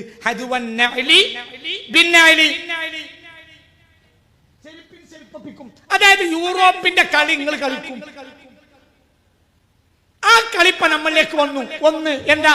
ആദ്യ കാലഘട്ടങ്ങളിൽ യൂറോപ്പിന് സംഭവിച്ച എന്താണെന്നാൽ മതപരമായ പ്രശ്നങ്ങളിൽ പൊതുജന ഇടപെടൂല. ഇപ്പൊ നമ്മളെ നാട്ടിലെ ഏതൊരു പ്രശ്നം ഉണ്ടായാലും ജനം ഇടപെടും. ഉദാഹരണം പറയാം, ഒരു കല്യാണത്തിങ്ങൽ എന്തെങ്കിലും ഒരു മോശത്തരം നടന്നാൽ മദ്രസയിലെ ഉസ്താദുമാർ ഒരാളെ വിളിച്ചോണ്ടിരും, അല്ലെങ്കിൽ പള്ളിയിലെ ഖത്തീബിനോട് പറയും, അവിടെ ഞാൻ കുഞ്ഞാമ്മന്റെ കല്യാണത്തിന് തോന്നിയാസം നടന്നിട്ടുണ്ട്, നിങ്ങൾ ഈ ആഴ്ച അത് പറയണം. പറയലില്ലേ? ഇല്ലേ? ഉണ്ട്. പറയും. ചിലപ്പോ തെറ്റിപ്പോയിട്ട് മറ്റേ മാലിൽ ചേരും, ആയിക്കോട്ടെ പോയിക്കോ എന്ന് പറയും. ചിലപ്പോൾ എന്ത് ചെയ്യും? ഒരു ബോധവൽക്കരണത്തിന് ഒരു പ്രഭാഷണം നടത്തും. ഇതൊക്കെ മുഅല്ലിമീങ്ങൾ മുന്നിൽ നിൽക്കും, സാധുക്കളായ ജനങ്ങൾ ഒപ്പം നിൽക്കും. അപ്പൊ ഒരു തിന്മ വളരാൻ നമ്മളെ നാട്ടിലെ സാഹചര്യങ്ങൾ അനുവദിക്കൂല. നിലവിലോ ഈ അവസ്ഥ മാറി. ഇതിനുള്ള ചതിയായിരുന്നു കൊറോണ. കൊറോണയ്ക്ക് ശേഷം ഇതൊന്നുമില്ല. പ്രത്യേകിച്ച് കൊറോണയിൽ ചില ആളുകളുടെ ഒരു ഊർജ്ജസ്വലത പോലും നഷ്ടപ്പെട്ടോന്ന് ഭയപ്പെടണം. അല്ലാഹു തആല കാത്തുരക്ഷിക്കട്ടെ. ഇപ്പൊ ഒന്നുമില്ല. 50 കൊല്ലം മുമ്പ് ഇങ്ങനെ ഒരാൾ പറഞ്ഞിരുന്നെങ്കിൽ ഇപ്പൊ ഇതിന്റെ 1% പോലും സത്യത്തിൽ മൗദൂദി പറഞ്ഞിട്ടില്ല. എന്നിട്ട് മൗദൂദിനെ പറ്റി എന്താ നമ്മളെ മുൻഗാമികളുടെ നിലപാട്? ഇപ്പൊ ഈ പറയുന്നതിന്റെ 1% മോശം സ്വഹാബികളെ പറ്റി ആര് പറഞ്ഞിട്ടില്ല? എന്നിട്ട് മൗദൂദിനെ പറ്റി എന്തിനാ മൗദൂദികൾക്ക് തടിത്തിര നീളം നീണ്ടുവാലിഞ്ഞല്ല കീട കുന്നു നെഞ്ചത്തോളം. അവര് താടിയെപ്പോലും നമ്മളെ മുൻഗാമികൾ ആക്ഷേപിച്ചു, മൗദൂദിയെ ആക്ഷേപിച്ചു. ആക്ഷേപിക്കപ്പെടേണ്ട വ്യക്തി തന്നെയാണ്. എന്തുകൊണ്ട്? അഹ്ലുസ് സുന്നയുടെ അടിസ്ഥാനത്തെ ഇല്ലാതാക്കുന്ന വിധത്തിൽ ഇന്ത്യയിൽ ഒരു പുതിയ രീതി കൊണ്ടുവന്നൊരു മൗദൂദിയാണ്. ടെററിസത്തിന്റെ ബേസ്മെന്റും ഒരു നിലക്ക് മൗദൂദി തന്നെയാണ്. ആ നിലക്ക് നമ്മുടെ ആളുകൾ എത്ര ഊർജ്ജസ്വലമായിട്ടാണ് പറഞ്ഞത്. ഈ പറയപ്പെട്ട ഇത്തരം വ്യക്തികൾ ഇപ്പോഴോ ആർക്കൊന്നുമില്ല, ഒന്നും പറയാനില്ല, ആരും ഒന്നും പ്രതികരിക്കണില്ല. പ്രതികരണ ശേഷി നഷ്ടപ്പെട്ടു.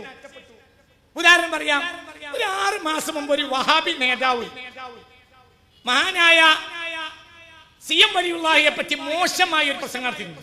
ഒരു 6 മാസം 8 മാസം മുമ്പ് ലക്ഷക്കണക്കായ ആളുകൾ ആ പ്രസംഗം കേട്ടു. 8 മാസം കഴിഞ്ഞു, ഇന്ന് വരെ ഒരാൾ പ്രതികരിച്ചില്ല. എന്താ പറയുന്നത്? അദ്ദേഹം രോഗം മാറ്റിയിട്ടുണ്ടാകാം. അത് പുട്ടപ്പർത്തിയിലെ സായിബാബയെ രോഗം മാറ്റിയിട്ടുണ്ട്. ആരെ പറ്റിയപ്പോ പറയുന്നത്? ആരെ പറ്റിയാ പറയുന്നത്? സിഎമ്മിനെ പറ്റി. സിഎമ്മിനെ നമ്മളൊരു ബുദ്ധിമുട്ടുണ്ടായ സിഎമ്മിന്റെ അവിടെ മക്ബർ സിയാറത്തിന് പോകും. സിഎമ്മിനെ കുറ്റം പറഞ്ഞാൽ നമുക്ക് പ്രശ്നമൊന്നുമില്ല. ഇതിനാണ് യൂറോപ്പിന് വായിക്കാൻ. ഇത് യൂറോപ്പിന് വായിക്കാൻ. ഇത് മെല്ലെ മെല്ലെ നമ്മുടെ ദീനിനെ തന്നെ അല്ലാഹു കാത്തുരക്ഷിക്കട്ടെ. ഞാൻ ഓർമ്മപ്പെടുത്താണ്. ഇതിനപ്പുറം പറയാൻ എനിക്ക് കഴിയും, പിന്നെ അത് നിങ്ങൾക്ക് ഇഷ്ടമുണ്ടാവില്ല. ഇതിനപ്പുറം എനിക്കറിയാം, പിന്നെ അത് ഞാൻ ഒറ്റയ്ക്ക് പറയുള്ളൂ. പിന്നെ നിങ്ങൾ സോഷ്യൽ മീഡിയ കേട്ടാൽ മതി, ഞങ്ങളെ മുഖത്ത് പോയി പറയും. ഇതിനൊക്കെ പറയാൻ തീരുമാനിച്ചിട്ടുണ്ട്. എനിക്ക് അറിയുകയും ചെയ്യും. വളരെ വലിയ മലബാർ നേരിടുന്ന ദുരന്തങ്ങളെ കുറിച്ച് ചില പ്രഭാഷണങ്ങൾ ഞാൻ അടുത്ത് നടത്തും ഇൻഷാ അല്ലാഹ്. എന്തുകൊണ്ട്? അത് ദുരന്തങ്ങളാണ്. ആ ദുരന്തങ്ങൾ മുന്നോട്ടായ സമുദായം നശിച്ചു. ഇതിനപ്പുറം എന്താ പറയുള്ളത്? ഇപ്പൊ ഇവിടെ ഞങ്ങളെ മുഖത്ത് നോക്കി പറഞ്ഞ ഈ കാര്യം ഇതിന് എന്താ പറയുള്ളത്? സുന്നികൾ എല്ലാവരും സുന്നികളാണ്. നമ്മൾ CMനെ പേരിൽ നേർച്ച നടത്തും. നമ്മൾ സി എമ്മിന്റെ ആളുകളാണ്. സി എമ്മിന്റെ ഉറൂസുണ്ടെങ്കിൽ അങ്ങോട്ട് പോകും, മൂല്യന്മാരെ ഇന്നെപ്പോലത്തെ പോകും, ചോറുണ്ടാവും, ജിയാറത്ത് നടത്താം, ഒക്കെ നടത്താം, ഒക്കെ ക്ലിയറാണ്. പക്ഷേ സി എമ്മിന്റെ നാട്ടുകാരനായ ഒരു വഹാബി വളരെ മോശമായി സി എമ്മിനെ ചിത്രീകരിച്ച് പ്രസംഗിച്ചിട്ട് മാസങ്ങൾ എത്രയും ആരമിണ്ടിയത്. പിന്നെ നമ്മൾ സുന്നി എന്ന് പറഞ്ഞു നടക്കുന്നതിന് എന്താ അർത്ഥമുള്ളത്? അതായത് മുൻഗാമികൾക്കുള്ള സൂക്ഷ്മത കൊറോണയ്ക്ക് ശേഷം നമുക്ക് നഷ്ടപ്പെട്ടു. വലിയ വലിയ സ്വാലിഹ്യങ്ങൾ കൊറോണയ്ക്ക് മുമ്പ് തന്നെ മരിച്ചു. കൊറോണ കാലത്തോ കൊറോണയുടെ മുമ്പോ തൊട്ടുമ്പോ ഒക്കെ സ്വാലിഹ്യങ്ങൾ മരിച്ചു. അല്ലാഹു അഅലം. ചില സംഗതികൾ വരും, അതിൽ സ്വാലിഹ്യങ്ങൾ മരിച്ചു പോകുമെന്ന് മുത്ത് മുഹമ്മദ് മുസ്തഫ തങ്ങൾ പറഞ്ഞത് എന്തോ അല്ലാഹു അഅലം. ചില കാര്യങ്ങളിൽ വലിയ പഠനങ്ങൾ വീണ്ടും നടക്കേണ്ടതുണ്ട്. ഞാൻ അവസാനിപ്പിക്കാൻ നീട്ടുന്നില്ല. ഞാൻ നിങ്ങൾ പറഞ്ഞു, പ്രതികരണ ശേഷി അഹ്ലുസുന്ന വിഭാഗത്തിന് നഷ്ടപ്പെട്ടിരിക്കുന്നു. പഴയ കാലത്ത് നേതാക്കൾ, എല്ലാരും കൂട്ടിപ്പിടിക്കേണ്ട നേതാക്കൾ പോലും യാതൊരു മടിയില്ലാത്ത കാര്യം പറഞ്ഞു. ബഹുമാനപ്പെട്ട മുത്താക്കയെ പറ്റി പറയാറുള്ള ഒരു എല്ലാവരും അറിയുന്ന ഒരു ചരിത്രം, ഒരു പള്ളിയിൽ സുന്നികൾക്ക് വഖഫ് ചെയ്ത ഒരു പള്ളിയിൽ സുന്നി മുജാഹിദ് തർക്കമുണ്ട്. തിരുരങ്ങാടിക്കടുത്ത് ചരിത്ര രേഖയുള്ള കാര്യമാണ്, പുസ്തകത്തിൽ രേഖയിൽ കിട്ടും. ഞാൻ വെറുതെ പറയാനില്ല, എല്ലാവരും അറിയുന്ന കാര്യമാണ്. ചരിത്ര രേഖയിൽ, പുസ്തകങ്ങളിൽ രേഖയിലുണ്ട്. മുത്താക്കയുടെ കാലത്തുണ്ടായ സംഭവം. ഈ സംഭവത്തിൽ വിഷയം പഠിക്കാൻ മുത്താക്കാനെ ഏൽപ്പിച്ചു. ഇങ്ങനെ മുത്താക്ക പഠിച്ചപ്പോൾ മനസ്സിലായി എന്ത്, പള്ളി അടിസ്ഥാനപരമായി സുന്നിയാളെ പള്ളിയാണ്. അപ്പോൾ മധ്യസ്ഥനായ മുത്താക്ക പറഞ്ഞു, അത് സുന്നിയാളെ പള്ളിയാണ്, അത് സുന്നിയാൾക്ക് വിട്ടുകൊടുത്താളെ എന്ന് മുജാഹിദ് വിഭാഗത്തോട് മുത്താക്ക നല്ല പറഞ്ഞു. അപ്പോൾ അവരിൽ ചിലർ പറഞ്ഞു, നിങ്ങളെ ഇക്കാക്ക പ്രസിഡന്റായ രാഷ്ട്രീയ പാർട്ടിയിൽപ്പെട്ട ആളുകളാണ്, അങ്ങനെയാണെങ്കിൽ ഞങ്ങളുടെ ശാഖാ കമ്മിറ്റി പിരിച്ചു. നിങ്ങൾ ഇതിന് രണ്ടു കൂട്ടരും ഇടയിലൊരു തീരുമാനം എടുക്കുന്ന വിചാരിച്ചിട്ടാണ് വന്നത്. അപ്പൊ മുത്താക്കാന്റെ മറുപടി, അതിന് പ്രശ്നം എനിക്കില്ല, ഇക്കാക്കാന്റെ പാർട്ടിയിലല്ലേ പിരിച്ചുവിടുക. നിങ്ങൾ ഏതായാലും പിരിച്ചുവിടുമ്പോ കൊടിയും ബോർഡും ബാക്കിയാവുമല്ലോ, അത് ഇവിടെ എത്തിച്ചാൽ ഇക്കാക്കാന്റെ കൊടുത്ത് ഞാൻ എത്തിച്ചു കൊടുത്തു. ആ ഇക്കാക്കമാരാണ് നമ്മളെ സമുദായത്തെ കാത്ത്, അവരെല്ലാം നമ്മൾ അഭിമാനിക്കേണ്ടത്. ആ നിലപാടാണ് നമ്മൾ നിലപാട്. അരക്കുഴമ്പൻ സമീപനം വന്നു കഴിഞ്ഞാൽ എന്താ സംഭവിക്കും? ദീൻ നമ്മൾ അറിയാതെ നഷ്ടപ്പെട്ടു. ഒരു വീട്ടിൽ ബാപ്പയോടുള്ള ബഹുമാനം, ബാപ്പാന്റെ മൂത്തോക്കി എന്റെ മരണം വരെ, ഞാൻ ബാപ്പാന്റെ മരണം വരെ ബാപ്പാന്റെ മൂത്തോക്കി അവസാനം പേടിയാ. ഇപ്പോഴും എനിക്ക് ബാപ്പാന്റെ കബറിന്റെ അടുത്തേലും പേടിയാ, കബറിന്ന് എണീറ്റിട്ട് തല്ലുവാണ്. എന്തുകൊണ്ട്? അങ്ങനെ ശിക്ഷിച്ചു വളർത്തിയതാണ്. അതിന് ഗുണമുണ്ടായി. എന്ത്? മരണം വരെ ബാപ്പാനെ ഇഷ്ടമാണ്, പേടിയാണ്. ഞാൻ എന്റെ ജീവിതത്തിൽ ബാപ്പ മരിച്ചിട്ട് ഏറ്റവും ബാപ്പാക്ക് വേണ്ടി ദുആ ചെയ്തത് ഞാൻ ബാപ്പാക്ക് വേണ്ടിയാണ്. എന്തുകൊണ്ട്? മാന്റെ ബാപ്പാന്റെ കൂട്ടത്തിൽ നല്ല ആൾ തന്നെ, പക്ഷെ എനിക്ക് ബാപ്പ എന്നെയാണ് ശിക്ഷിച്ചതുകൊണ്ട് ഇഷ്ടം ബാപ്പാനോട്. ഉമ്മ അങ്ങനെ അടിച്ചിട്ടില്ല, അതുകൊണ്ട് അടിച്ചു വളർത്തിയത്. ഇപ്പൊ നെരിയാണിക്ക് താഴെ വസ്ത്രം വാങ്ങാൻ കഴിയൂല. എന്തുകൊണ്ട്? അടി അങ്ങോട്ട് കിട്ടിയതാണ്. അത് അടി കിട്ടിയ ചെറിയ അടിയൊന്നും അല്ല. അതുകൊണ്ട് ആ ഭാഗത്തേക്ക് വസ്ത്രം വരുമ്പോഴത്തിന് ഇപ്പോഴും ഒരു ചെറിയ ചൊറിച്ചില. ആ അടി അവിടെ ഇങ്ങനെ കിടക്കണമായിട്ട് തോന്നുന്നു. അപ്പൊ നമ്മളെ ശിക്ഷിച്ച ആ ഉപ്പാനോട് വലിയ ഇഷ്ടം. അത് ഈ അടുത്ത കാലഘട്ടത്തിൽ നമ്മുടെ പല കുടുംബങ്ങളിൽ ഈ ബഹുമാനം, ബാപ്പയോടുള്ള ബഹുമാനം ഇപ്പോൾ നമ്മളെ കുടുംബത്തിൽ നഷ്ടപ്പെട്ടു. അപ്പോൾ പിന്നെ ബാപ്പാനെ അങ്ങനെ അടിച്ച് എന്താ വർത്താനം ചോദിക്കണേ? പുതിയ കുട്ടികൾക്ക് ഒരു മടിയും ഇല്ല. സത്യാണോ അല്ലേ? എന്തേ? ഒരു കയറാണ് പൊട്ടിച്ചപ്പോൾ പിന്നെ കയറൊക്കെ പൊട്ടും. നിങ്ങൾക്ക് പറഞ്ഞത് മനസ്സിലായില്ലേ? ഒരു കയർ പൊട്ടിയ. എന്റെ ബാപ്പ എപ്പോഴും പറയും, EK അബൂബക്കർ മുസ്ലിയാര് അവരുടെ ബാപ്പാന്റെ മുന്നിൽ പോയി നിൽക്കുന്നത് ഞാൻ എന്റെ കണ്ണുകൊണ്ട് കണ്ടതാണ്. എന്റെ ബാപ്പ പറയും.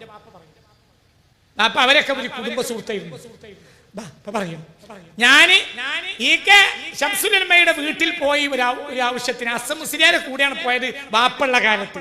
അങ്ങനെ അവരെ പൂമുഖത്ത് കൊലായില് ബാപ്പാന്റെ കൂടെ ഇരിക്കുന്ന നേരത്ത് ബാപ്പ വിളിച്ചു, അബക്കറേ അബക്കറേ എന്ന് വിളിച്ചു.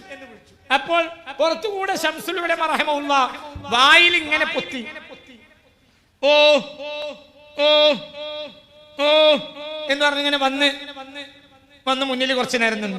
അപ്പൊ എന്തോ പറഞ്ഞിട്ട് അത് കേട്ട് അങ്ങനെ തന്നെ ബാക്കിലേക്ക് പോയി അത് തിരിഞ്ഞു പോവുകയും ചെയ്തു. ഇങ്ങനെയാണടാ ബാപ്പാനെ ബഹുമാനിക്കേണ്ടത്. എനിക്കൊരു കുത്തുവാണ്, അങ്ങനെയാണ് പറയാ. മനസ്സിലായില്ലേ? ഇങ്ങനെയാണ് ബാപ്പാനെ ബഹുമാനിക്കേണ്ടത്. ഇതാണ് നമ്മൾക്ക് പഠിച്ച പാഠം. അതുകൊണ്ട് നമ്മൾക്ക് നമ്മളെ ബാപ്പാനോടുള്ള ബഹുമാനവും മാത്രം ഇന്ന് നിലനിർത്താൻ കഴിഞ്ഞു. അതേസമയം ഈ കെട്ട് നമുക്ക് പിൽക്കാലത്ത് പൊട്ടിയത് കൊണ്ട് നീ ബാപ്പാന്റെ തോളത്തടിക്കാൻ, ബാപ്പ പറയുന്ന ആളെ ഞാൻ കെട്ടൂലെന്ന് പറയാൻ ആണിനും പെണ്ണിനും മടിയില്ല.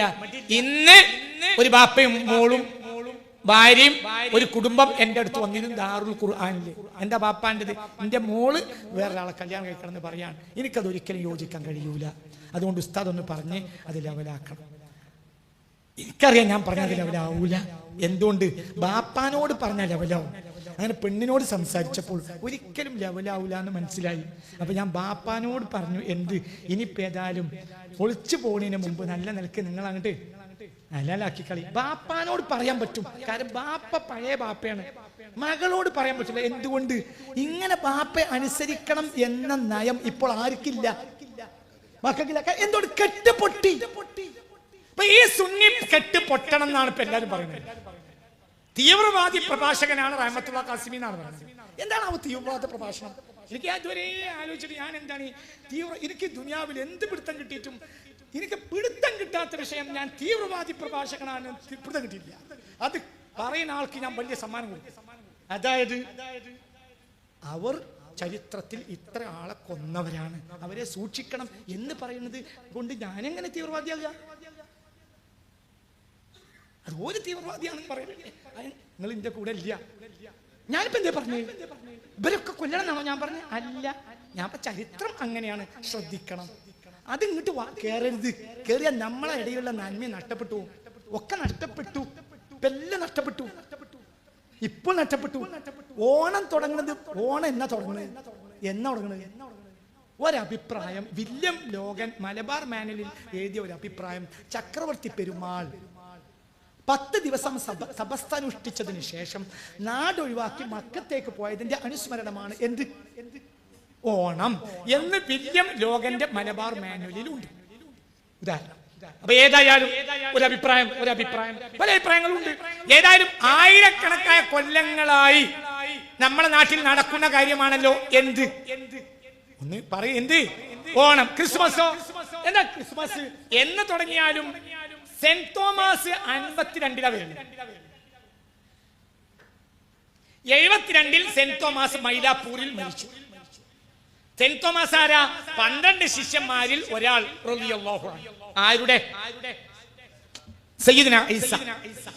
മനുഷ്യന്മാര് ഈസാ നബിയുടെ 12 ശിഷ്യന്മാരായ ഖുർആൻ പറഞ്ഞ മഹാന്മാരായ ഹവാരി മൻ അൻസാരി ഇലല്ലാഹ് ഫലമ്മാ അഹസ്സ ഈസാ മിൻഹുൽ കുഫ്ര ഖാല മൻ അൻസാരി ഇലല്ലാഹ് ഖാലൽ ഹവാരിയൂന നഹ്നു അൻസാറുല്ലാഹ്. 12 ആളുകളുണ്ട്. അതിൽ ജൂദാസ് ചതിച്ചപ്പോൾ ജൂദാസിനെ പുറത്തേക്ക് ഇട്ടു. അവസാന കാലത്ത് ഒരാൾ അങ്ങോട്ട് കയറ്റി, മത്തിയോസിനെ. അപ്പോൾ 12 തന്നെ ഉണ്ട്. മനസ്സിലായില്ല? ചതിച്ച ജൂദാസിനെ ക്രിസ്ത്യാനികൾ പുറത്താക്കി, ഒരാളെ ഉള്ളിലേക്ക് കയറ്റി. അതാരാ? മത്തിയോസ്. ഇപ്പൊ എത്രണ്ട്? 12. 1-ാം ശിഷ്യൻ പത്രോസ്, 8-ാം ശിഷ്യൻ ആര്? Saint Thomas. സെയിന്റ് തോമസ് കേരളത്തിൽ വരുന്നത് 52 AD 52. മുസ്തഫ നബി ജനിക്കുന്നത് 570. സെയിന്റ് തോമസ് മരിക്കുന്നത് AD 72. 572 AD. നിങ്ങൾ ഇതിന്റെ കൂടെ ഇല്ലേ? നേരം വയ്യോ? 2 വാക്ക് ഇപ്പൊ അവസാനിപ്പിക്കുന്നു. അതായത് സെയിന്റ് തോമസ് ഈ കേരളത്തിലെത്തുന്നത് AD 52. സെയിന്റ് തോമസ് മൈലാപ്പൂരിൽ മരിക്കുന്നത്, തമിഴ്നാട്ടിലെ മൈലാപ്പൂരിൽ സെയിന്റ് തോമസ് മരിക്കുന്നത് AD 72. പിന്നെ നൂറ്റാണ്ടുകൾ അനവധി മൈലാപ്പൂരിൽ മറവ് ചെയ്തു. കാലഘട്ടത്തിൽ ആ മയ്യത്തെടുത്ത് കൊണ്ടുപോയി റോമിലേക്ക്.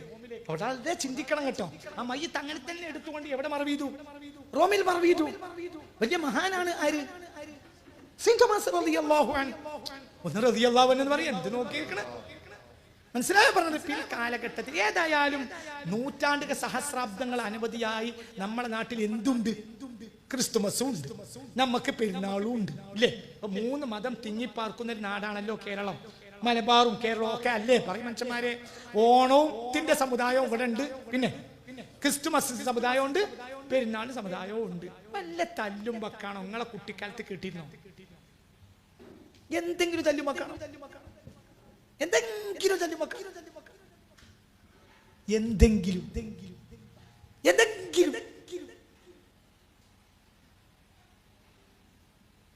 കേട്ടിരുന്നു ഒക്കെ കയ്യെ പൊക്ക മനുഷ്യന്മാര്. എന്റെ നാട്ടിൽ പണ്ടേ ക്രിസ്തുമസിന് കഴിഞ്ഞാൽ ഞങ്ങൾക്ക് തല്ലുണ്ടാക്കും എന്ന് പറഞ്ഞോളി. ഇന്റെ നാട്ടിലില്ല, ഇന്റെ ഓർമ്മയിലുമില്ല. മനസ്സിലായി? നമ്മളെക്കാൾ സൂക്ഷ്മമുള്ള മുസ്ലിമീങ്ങളൊന്നുണ്ട്, ക്രിസ്ത്യാനികളുണ്ട്, ഹിന്ദുക്കളുണ്ട്. ഓണമുണ്ട്, ക്രിസ്തുമസും ഉണ്ട്, പെരുന്നാളും ഉണ്ട്. തല്ലില്ല.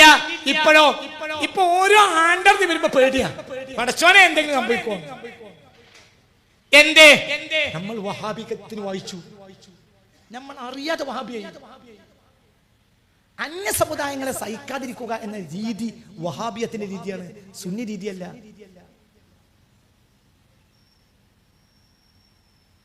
ഇതിന്റെയൊക്കെ വേരുകൾ എടുത്ത് പരിശോധിച്ചവൾ ഹനഫികളായിരുന്നു. ആര്? മുഗൾ ചക്രവർത്തിമാര്. മനസ്സിലായോ? അതിൽപ്പെട്ട ഒരു മുഫ്തിയാണ് ആ കാലഘട്ടത്തിലെ ഫത്വ ക്രോഡീകരിക്കപ്പെട്ട് ഫതാവ ആലംഗീർ ഇപ്പോൾ കിട്ടാനുണ്ട്. അത് ആരുടെ കാലത്തെ ഫത്വയാണ്? മഹാനായ ഔറംഗസീബ്. മനസ്സിലായില്ല? ഔറംഗസീബ് ആലംഗീറിന്റെ കാലഘട്ടത്തിലെ ഫത്വകൾ ക്രോഡീകരിച്ച് ഇന്ന് കിട്ടാനുണ്ട്. അവരുടെ രാജസദസ്സിന്റെ പൊതുനയമായിരുന്നു എന്ത്? ആലിമീങ്ങൾ എന്തു ചെയ്യും? ക്രിസ്ത്യാനികൾക്ക് ക്രിസ്തുമതത്തിന്റെ ആഘോഷ കാലഘട്ടത്തിൽ സമ്മാനങ്ങൾ കൊടുത്തേക്കും, ഹിന്ദു ആഘോഷക്കാർക്ക് ഹിന്ദുക്കൾക്ക് സമ്മാനം കൊടുത്തേക്കും, മുസ്ലിം ആഘോഷകാലത്ത് അവർ ഇങ്ങോട്ട് സമ്മാനങ്ങൾ കൊടുത്തേക്കും. സമുദായങ്ങൾക്കിടയിൽ ഒരു ബന്ധം നിലനിർത്തി. അതേ സമയത്ത് ആരാധനകളിൽ ഒന്നും സഹകരിക്കണില്ല. ആരാധനകൾ വേറെ വേറെ, സൗഹൃദം പറഞ്ഞ നിങ്ങൾ ചിന്തിക്കണം. എന്നാൽ ഇന്ന് നമ്മളെ സാഹചര്യം എന്താ? നമ്മൾ സാഹചര്യം അട്ടിമറിഞ്ഞു. ഇന്നൊരു കൊല്ലത്തിൽ നമുക്ക് കാര്യമായ തല്ലാണ്. എന്ത്? ഇത് ആയിരക്കണക്കായ കൊല്ലം ഒരു പ്രശ്നവും ഇല്ലാതെ നടന്നു വന്നതാണ്. എന്ത്? ഓണോ ക്രിസ്തുമസും പെരുന്നാളും ആണോ? അല്ലേ? നമ്മുടെ നാട്ടിൽ അത് പ്രശ്നമാണ്. എന്തുകൊണ്ട്? നമ്മൾ അറിഞ്ഞോ അറിയാതെ വഹാബിയത്തിൽ അകപ്പെട്ടുപോയി. ഇത് വലിയ ദുരന്തങ്ങൾ ഉണ്ടായി. ഈ വിഷയത്തിലൊക്കെ നമ്മൾ മുൻഗാമികളുടെ ചര്യകളെ പിൻപറ്റുകയും അവരുടെ രീതികളിലേക്ക് നമ്മൾ തിരിച്ചു പോവുകയും ചെയ്തിട്ടില്ലെങ്കിൽ ഒരു സമൂഹത്തിന് വലിയ ആപത്ത് സംഭവിക്കും. ഖിയാമത്ത് നാൾ വരെ ഇവിടെ ജീവിക്കണമെങ്കിൽ ഞാൻ പറഞ്ഞില്ലേ, ജനം TV പോലും എഴുതി. എന്തെഴുതി? സൗമ്യൻ, പാണക്കാട്ടെ സൗമ്യൻ. ആ നിലാവ് മാഞ്ഞുപോയി. ആരാ എഴുതിയത്? RSSന്റെ പോലും പത്രങ്ങൾ എഴുതി. അത് സൗമ്യതയാണ്. എല്ലാവരെയും ഒരുമിപ്പിച്ചു കൊണ്ടുപോയാൻ ആ നേതാക്കൾക്ക് കഴിഞ്ഞു. അതേസമയം മതത്തിന്റെ കൃത്യതയിൽ അവർ നിലകൊള്ളുകയും ചെയ്തു. ഒരു അയകുഴമ്പൻ നയോ ഇല്ല. ഉലമാക്കളെ അംഗീകരിച്ചു. ഉലമാക്കൾ എന്ത് പറഞ്ഞാലും സ്വീകരിച്ചു. ഉലമാക്കളെ കയ്യിൽ തെളിവുണ്ടാകണമെന്നേ ഉള്ളൂ. ഈ അവസ്ഥയിൽ നിന്ന് നമ്മൾ പുറകോട്ട് പോയാൽ നമ്മളെ സമുദായം വലിയ അധപതനത്തിൽപ്പെടും. സ്കാൻഡിനേവിയൻ രാജ്യങ്ങൾക്ക് സംഭവിച്ചതുപോലെ കുറച്ചു കാലം കഴിഞ്ഞാൽ നമുക്ക് മുഹമ്മദ് അഹമ്മദ് ഒക്കെ പേരുണ്ടാവും, എന്തുണ്ടാവില്ല, ദീനുണ്ടാവില്ല. പള്ളിയിൽ നിക്കാഹ് നടക്കും. സ്കാൻഡിനേവിയൻ രാജ്യങ്ങളിലെ വിവാഹങ്ങൾ ചർച്ചിലാണ്, പക്ഷെ മതമില്ല. യേശു ജീവിച്ചിരുന്നിട്ടില്ല എന്ന് വാദിക്കുന്ന ആളുകൾ പോലും ഉണ്ട്. ഇപ്പൊ മുഹമ്മദ് നബി ജീവിച്ചിരുന്നിട്ടില്ല എന്ന് വാദിക്കുന്നവരും ഉണ്ടായേക്കാം. എന്തുകൊണ്ട്? മുസ്ലിമീങ്ങളെ കയ്യിൽ തെളിവില്ല. എന്താ തെളിവ്?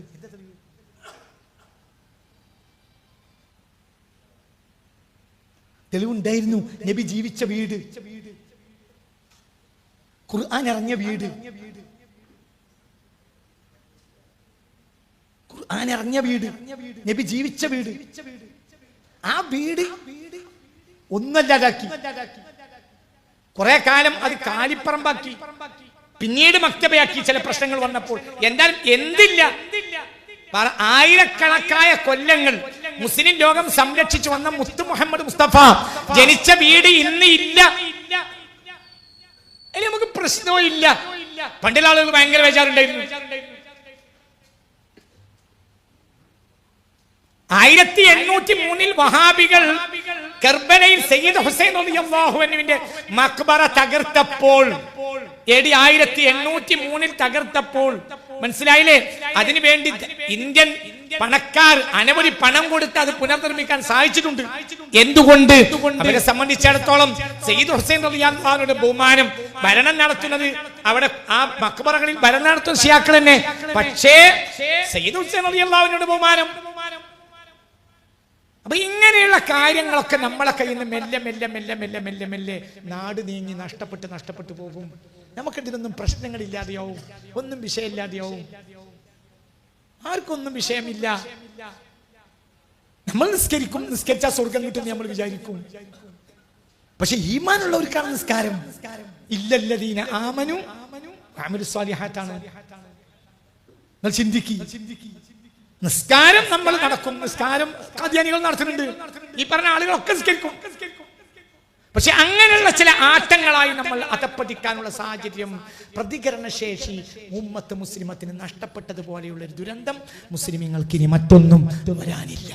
പ്രതികരണശേഷി നഷ്ടപ്പെട്ടുപോയി, ഞാനിൽ ഇറങ്ങേണ്ടതില്ല എന്ന ഒരു ധാരണയിലേക്ക് മുസ്ലിമീങ്ങൾ അധപ്പതിച്ചതാണ് മുസ്ലിമീങ്ങൾക്ക് കാലഘട്ടത്തിൽ വന്ന ഏറ്റവും വലിയ ദുരന്തം എന്ന് ഞാൻ മനസ്സിലാക്കുന്നു. അള്ളാഹു നമ്മളെ കാത്തുരക്ഷിക്കട്ടെ. ശത്രുക്കൾ എപ്പോഴും സമുദായത്തിനുണ്ടാവും. ഒറ്റ വാക്ക് പറഞ്ഞ് അവസാനിപ്പിക്കാം. ശത്രു ഇല്ലാത്തൊരു കാലഘട്ടം ഇസ്ലാമിന് ഇല്ല, ഒരു കാലത്തും ഇല്ല. അവസാനത്തെ ശത്രുക്കളിലേക്ക് കൊടുക്കാൻ വേണ്ടി 14 വയസ്സുകാരന് തലയെക്കെട്ട് കെട്ടിക്കൊടുത്ത് റസൂലുള്ളാഹിക്ക് എണീറ്റിക്കാൻ വയ്യ, എന്നിട്ട് തലയെക്കെട്ട് കെട്ടിക്കൊടുത്ത് ബൈസന്റിയൻ റോമക്കാരോട് യുദ്ധത്തിന് പോകുമെന്ന് പറഞ്ഞിട്ടാണ് റസൂലുള്ളാഹി കിടപ്പിലായത്. ആ രോഗത്തിൽ റസൂലുള്ളാഹി വഫാത്തായി. പട പോകുന്നതിന് മുമ്പ് തന്നെ റസൂലുള്ളാഹി വഫാത്തായി. പട പോയതിന്റെ 3-ാം ദിവസം അവര് വഫാത്തായ 3-ാം ദിവസം അവർ പുറപ്പെട്ട് സിദ്ദീഖുൽ അക്ബർ ഭരണാധികാരിയായ ഉടനെ അവര് പുറപ്പെട്ടത് ബൈസന്റെ റൂമിലേക്കാണ്. ആര് പറഞ്ഞയച്ചത്? മനസ്സിലായില്ലേ? നിങ്ങൾ ചിന്തിക്കി. അതായത് ശത്രു ഇല്ലാത്തൊരു കാലഘട്ടം ഇസ്ലാമിന് ഇല്ല. നമുക്ക് ശത്രു പ്രശ്നമാവുന്നത് നമുക്ക് ഈമാൻ ഇല്ലാത്തതുകൊണ്ടാണ്.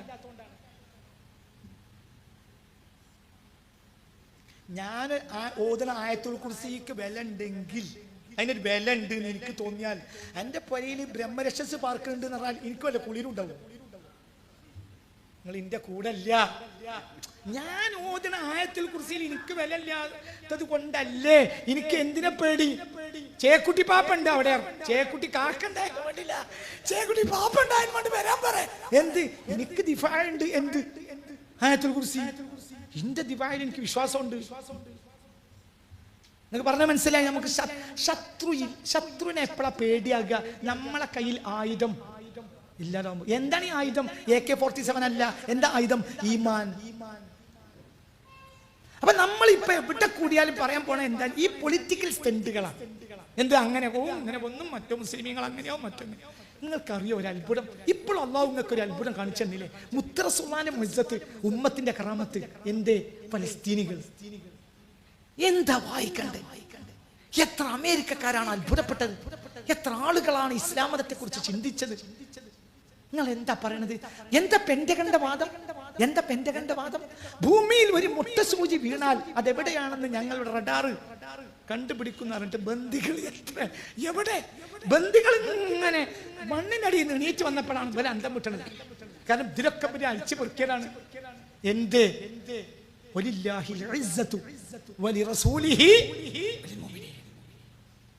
നമ്മളായാൽ ഒരു പ്രശ്നമില്ല, പേടിക്കണ്ട. ഫലസ്തീനികൾ അള്ളാഹുവിന്റെ ഹബീബിന്റെ ഇസ്സത്ത് കാത്തോ ഇല്ലേ? പറയ്, കാത്തില്ലേ? എന്തൊക്കെയാണ് അവർക്ക് സംഭവിച്ചത്? മരിച്ച മയ്യത്തിനെ കൊണ്ട് മരവ് ചെയ്തിട്ട് അൽഹംദുലില്ലാഹ് എന്ന് പറഞ്ഞു. എന്നിട്ട് ഒരു അള്ളാഹുവിൽ വിശ്വാസം. ആ പേര് പറഞ്ഞിട്ടാണ് നിരീശ്വരവാദി ഇവിടെ ഉണ്ടാകുന്നത്. ഇങ്ങനെ ഫലസ്തീനികളെ കൊല്ലുന്ന നിന്റെ ദൈവമല്ലേ ക്രൂരൻ എന്നാണ് ഇപ്പൊ ഈ ഒരു മുസ്ലിം നാമധാരി ഈ അടുത്ത് പോസ്റ്റ് ഇട്ട്. എന്നൊക്കെ പറഞ്ഞത് മനസ്സിലായില്ല. ഫലസ്തീനികളെ കൊല്ലാൻ കൂട്ടു നിൽക്കുന്ന നിന്റെ ദൈവം ക്രൂരനല്ലേ? ഇതേ ഫലസ്തീനികൾ ഒരു നിരീശ്വരവാദി ഉണ്ടാകുന്നില്ല. ഫലസ്തീനിക്ക് എന്ത് കൂടാള്? ഈമാൻ. എന്തേ? അവര് മുഅ്മിനീങ്ങളാണ്. മുസ്തഫ നബിയാണ് അവിടെ ജയിച്ചത്. അവസാന കാലഘട്ടത്തിൽ ഈമാനെ സംരക്ഷിക്കുക ഷാമികളായിരിക്കുമെന്ന് മുത്ത് മുഹമ്മദ് മുസ്തഫ. അത് റസൂലുള്ളാഹിന്റെ ഹദീസ്. കണ്ണുനീര് വരും. ആ ഹദീസൊക്കെ ഇന്ന് വായിച്ച കണ്ണുനീര് വരും. ഇതിപ്പോ നമ്മൾ കണ്ണുകൊണ്ട് കണ്ടില്ലേ? കണ്ടോ ഇല്ലേ? പറ, ഇവിടെ ജയിച്ചതാരാ? മുസ്തഫ നബി അല്ലേ? നമ്മൾ ഈ പൊളിറ്റിക്കൽ പ്രൊപ്പഗണ്ടകളും സ്റ്റെണ്ടുകളും പറഞ്ഞ് നടക്കരുത്. അതൊന്നും നമ്മളെ വിഷയം തന്നെയല്ല. നമ്മളെ വിഷയം ഈമാനാണ്. ആ ഈമാൻ നമുക്ക് നൽകിയത് നമ്മുടെ മുൻഗാമികളെ ചര്യയാണ്. സിറാത്തുൽ ലദീന. അതിലൊരു പ്രധാനപ്പെട്ട കണ്ണിയായിരുന്നു ബഹുമാനപ്പെട്ട കോയാക്കാൻ നമ്മൾ പറഞ്ഞ സയ്യിദ് മുഹമ്മദ് അലി ശിഹാബ് തങ്ങളും, മുത്താക്കാന്ന് പറഞ്ഞ ബഹുമാനപ്പെട്ട സയ്യിദ് ഉമർ അലി ശിഹാബ് തങ്ങളും, ആറ്റാക്കാന്ന് നമ്മൾ പറഞ്ഞ അക്കാലിട്ടാലയിൽ വെച്ചാൽ പോലും ഫضലാണ്. ഞാൻ അങ്ങനെയാണ് ആറ്റാക്കാനെ അത്ര ഇഷ്ടമാണ്. എന്തുകൊണ്ട്? ഈമാന്റെ നിറകുടമായിരുന്നു ആറ്റാക്ക. അള്ളാഹു തആല അവിടെ ദറജ ഏറ്റി കൊടുക്കട്ടെ, അള്ളാഹു ദറജ ഏറ്റി കൊടുക്കട്ടെ.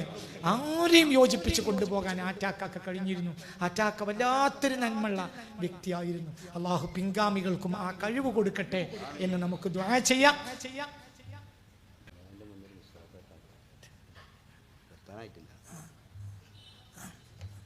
അവസാനിപ്പിക്കാം. അപ്പോൾ ആറ്റാക്കാക്ക് വേണ്ടി നമുക്കൊരു ഫാത്തിഹ ഓതി ദുആ ചെയ്യാം. അല്ലാഹു സുബ്ഹാനഹു വ തആല സ്വീകരിക്കട്ടെ. എല്ലാവരും യോജിച്ചും ഒത്തൊരുമിച്ചും നിൽക്കുക. പ്രതികരണങ്ങൾ സമുദായത്തെ പ്രതിക്കൂട്ടിൽ നിർത്താനല്ല. ഞാൻ ഒറ്റ വാക്ക് പറഞ്ഞ് അവസാനിപ്പിക്കാം. ഒരു വാക്ക് പറയാം. ഞാൻ ചില കാര്യങ്ങളൊക്കെ നേരെ പ്രതിപക്ഷത്തെ സ്ഥാനത്ത് നിന്ന് പ്രതികരിക്കാറുണ്ട്. എന്തുകൊണ്ട്? ആരെങ്കിലും പ്രതികരിച്ചിട്ടില്ലെങ്കിൽ ഉമ്മത്ത് തെറ്റിലേക്ക് പോകും എന്ന ഭയം കൊണ്ട് മാത്രമാണ്. അതേ സമയത്ത് ഞാൻ ഈ സമുദായത്തിൽ ഈ പറയപ്പെട്ടവരുടെ എല്ലാവരുടെയും കൂടെയാണ്. സമുദായം നഷ്ടപ്പെട്ടു പോകാൻ പാടില്ല.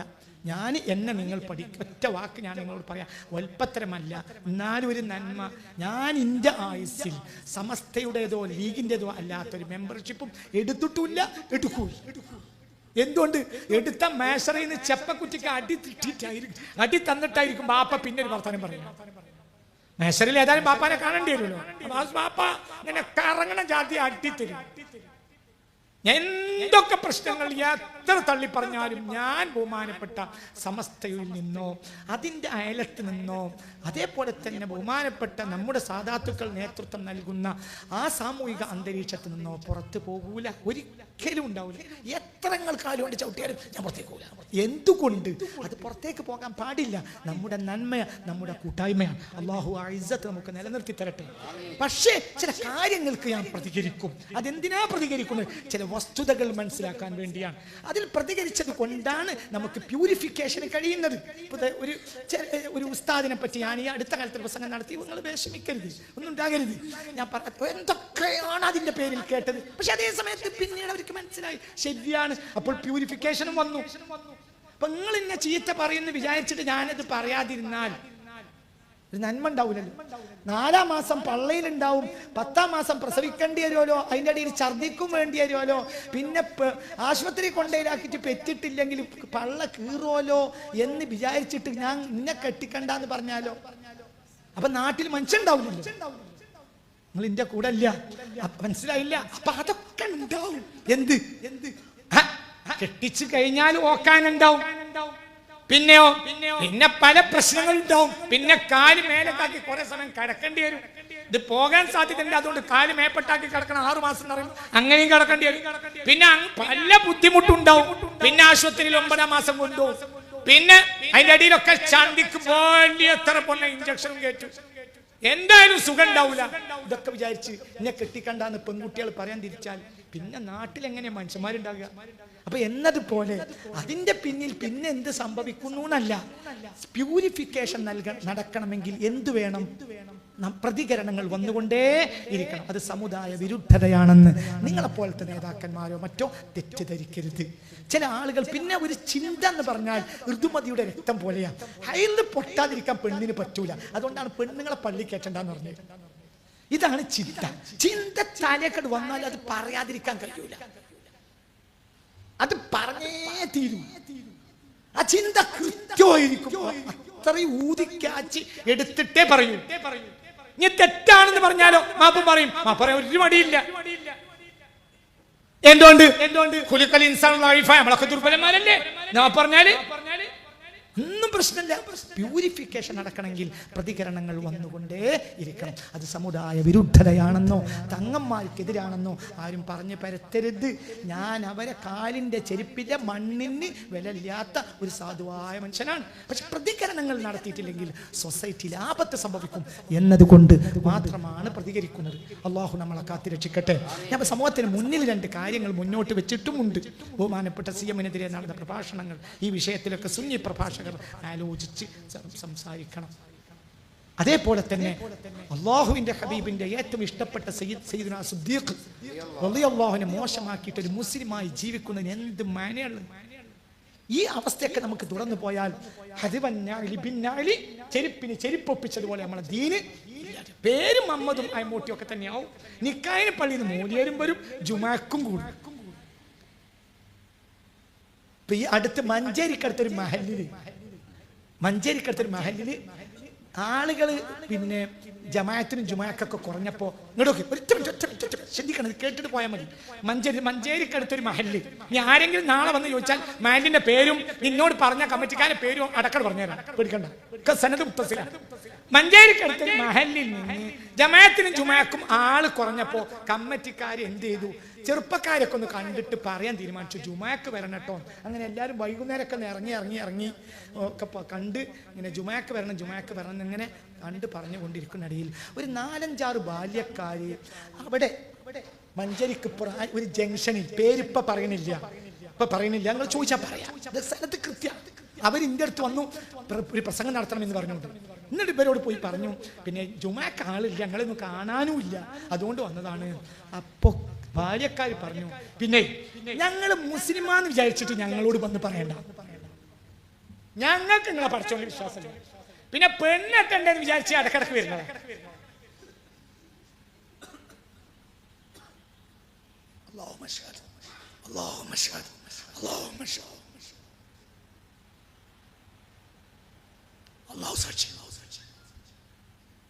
ആർക്കെങ്കിലും അറിയണം, നാളെൻ്റെ അടുത്ത് വരി, പേരടക്കം പറഞ്ഞു. ആ ബാല്യക്കാരൻ്റെ അടുത്ത് വന്നു, ആ കമ്മിറ്റിക്കാരൻ്റെ അടുത്ത് വന്നു, ഉസ്താദേ ഇത് പ്രശ്നമാണ്. അതായത് ഒരു പറയാം ജുമാക്കും ഞങ്ങൾ മുസ്ലിമാണെന്ന് വിചാരിച്ചിട്ട് പള്ളിയൊക്കെ വിളിക്കാൻ ഞങ്ങളെ വരണ്ട, ഞങ്ങൾ മുസ്ലിമല്ല, ഞങ്ങൾക്ക് നിങ്ങളെ പടച്ചോനിൽ വിശ്വാസമല്ല, പിന്നെ പെണ്ണിട്ടെന്ന് വിചാരിച്ച് ഇടക്കിടക്ക് ഞങ്ങൾ വേറെ ആരെങ്കിലും ആരാ പറയണേ? മഞ്ചേരി. ഈ മഞ്ചേരിന്റെ മീമ് മക്കന്റെ മീമാണ് നമ്മൾ വിശ്വസിച്ചത്. നമ്മളെ ഈ ഉമ്മത്ത് കണ്ട മഹാന്മാരായ ഫുഖഹാക്കളിൽ നല്ലൊരു ശതമാനം കിടക്കുന്നത് മഞ്ചേരി സെൻട്രൽ പള്ളിന്റെ. ഉദാഹരണം പറയാ, മഹാനായ എന്താ പറയാ ബഹുമാനപ്പെട്ട നാലകത്ത് മരക്കാരുട്ടി ഉസ്താദ്. ആരുടെ ഉസ്താദ്? കണ്യത്തിന്റെ ഉസ്താദ്. എവിടെയാ കിടക്കണത്? സെൻട്രൽ പള്ളിന്റെ നേരെ മുന്നിൽ. അവരൊക്കെ ദീനിന്റെ നിറകുടങ്ങളല്ലേ? ഈ മനുഷ്യന്മാർ കിടക്കണ മണ്ണാണ്. മനസ്സിലായോ? നമ്മളെ മുൻഗാമികൾ മക്കയിലെ മീമു പോലെ ബഹുമാനിച്ച നാടാണ് ഏത്? ഈ മഞ്ചേരി. അവിടുത്തെ പരിസരത്തെ അവസ്ഥ പറഞ്ഞത് മഞ്ചേരി മഹല്ലെന്നല്ല, ഞാൻ അല്ലാന്നും അല്ല, പരിസരത്ത്. ഈ എന്താ കാരണം? ആർക്കും എന്തും ആകാം, ആരെന്താ പ്രശ്നമല്ല. പള്ളിയൊക്കെ കിടക്കാൻ വരും, ഓൻ ആരും വിശ്വാസമല്ല, അല്ലാഹു വിശ്വാസമല്ല. ഞാൻ അവസാനിപ്പിക്കാൻ, ഈ സ്കാൻഡിനേവ്യൻ രാജ്യങ്ങളുടെ രീതി നമ്മളെ നാട്ടിൽ വരുമോ എന്ന് നമ്മൾ ഭയപ്പെടേണ്ടതാണ്. പ്രതികരിക്കാൻ പണ്ഡിതന്മാർ തയ്യാറാകണം. പ്രതികരിക്കുന്നവരെ നിങ്ങൾ പ്രോത്സാഹിപ്പിക്കണം. ഏത് പ്രതികരണം? സിദ്ദീഖുൽ അക്ബറിനെതിരെയുള്ള പ്രതികരണം അല്ല. അള്ളാഹു ആ കുഫറിനെ തൊട്ട് നമ്മളെ കാത്തിരക്ഷിക്കട്ടെ. അള്ളാഹു അത് കുഫറാണ്, കുഫറിനെ തൊട്ട് അള്ളാഹു നമ്മളെ കാത്തിരക്ഷിക്കട്ടെ. സയ്യിദ്നാ സിദ്ദീഖ് റളിയല്ലാഹുവിനെ ആക്ഷേപിക്കുന്നതിനെ തൊട്ട് അള്ളാഹു നമ്മളെ കാത്തിരക്ഷിക്കട്ടെ. അപ്പൊ ഇത്തരം കാര്യങ്ങളൊക്കെ പ്രശ്നം വരുമ്പോൾ പ്രതികരിച്ചേ മതിയാകൂ. വഹാബിയത്തിനെതിരെ പ്രതികരിക്കണം, ആധുനിക ഷിയായിസത്തിനെതിരെ പ്രതികരിക്കണം. പ്രതികരിക്കാൻ മുന്നോട്ട് വരണം പണ്ഡിതന്മാർ. ആ പണ്ഡിതന്മാരെ പോറ്റാനും സഹകരിക്കാനും ഉമ്മത്തും തയ്യാറായാൽ കുറച്ചും കൂടെ ദീൻ ഇവിടെ നിലനിൽക്കും. അല്ലെങ്കിൽ ഇതൊക്കെ നഷ്ടപ്പെട്ടു പോകും എന്ന് ഞാൻ ഭയപ്പെടുകയാണ്. അള്ളാഹു നമ്മളെ കാത്തിരക്ഷിക്കട്ടെ. സംഘാടകർ വലിയ ഒരു ചെലവ് അവർക്ക് ഇതിൻ്റെയൊക്കെ പിന്നിൽ ഉണ്ടാകും. അതുകൊണ്ട് നിങ്ങൾ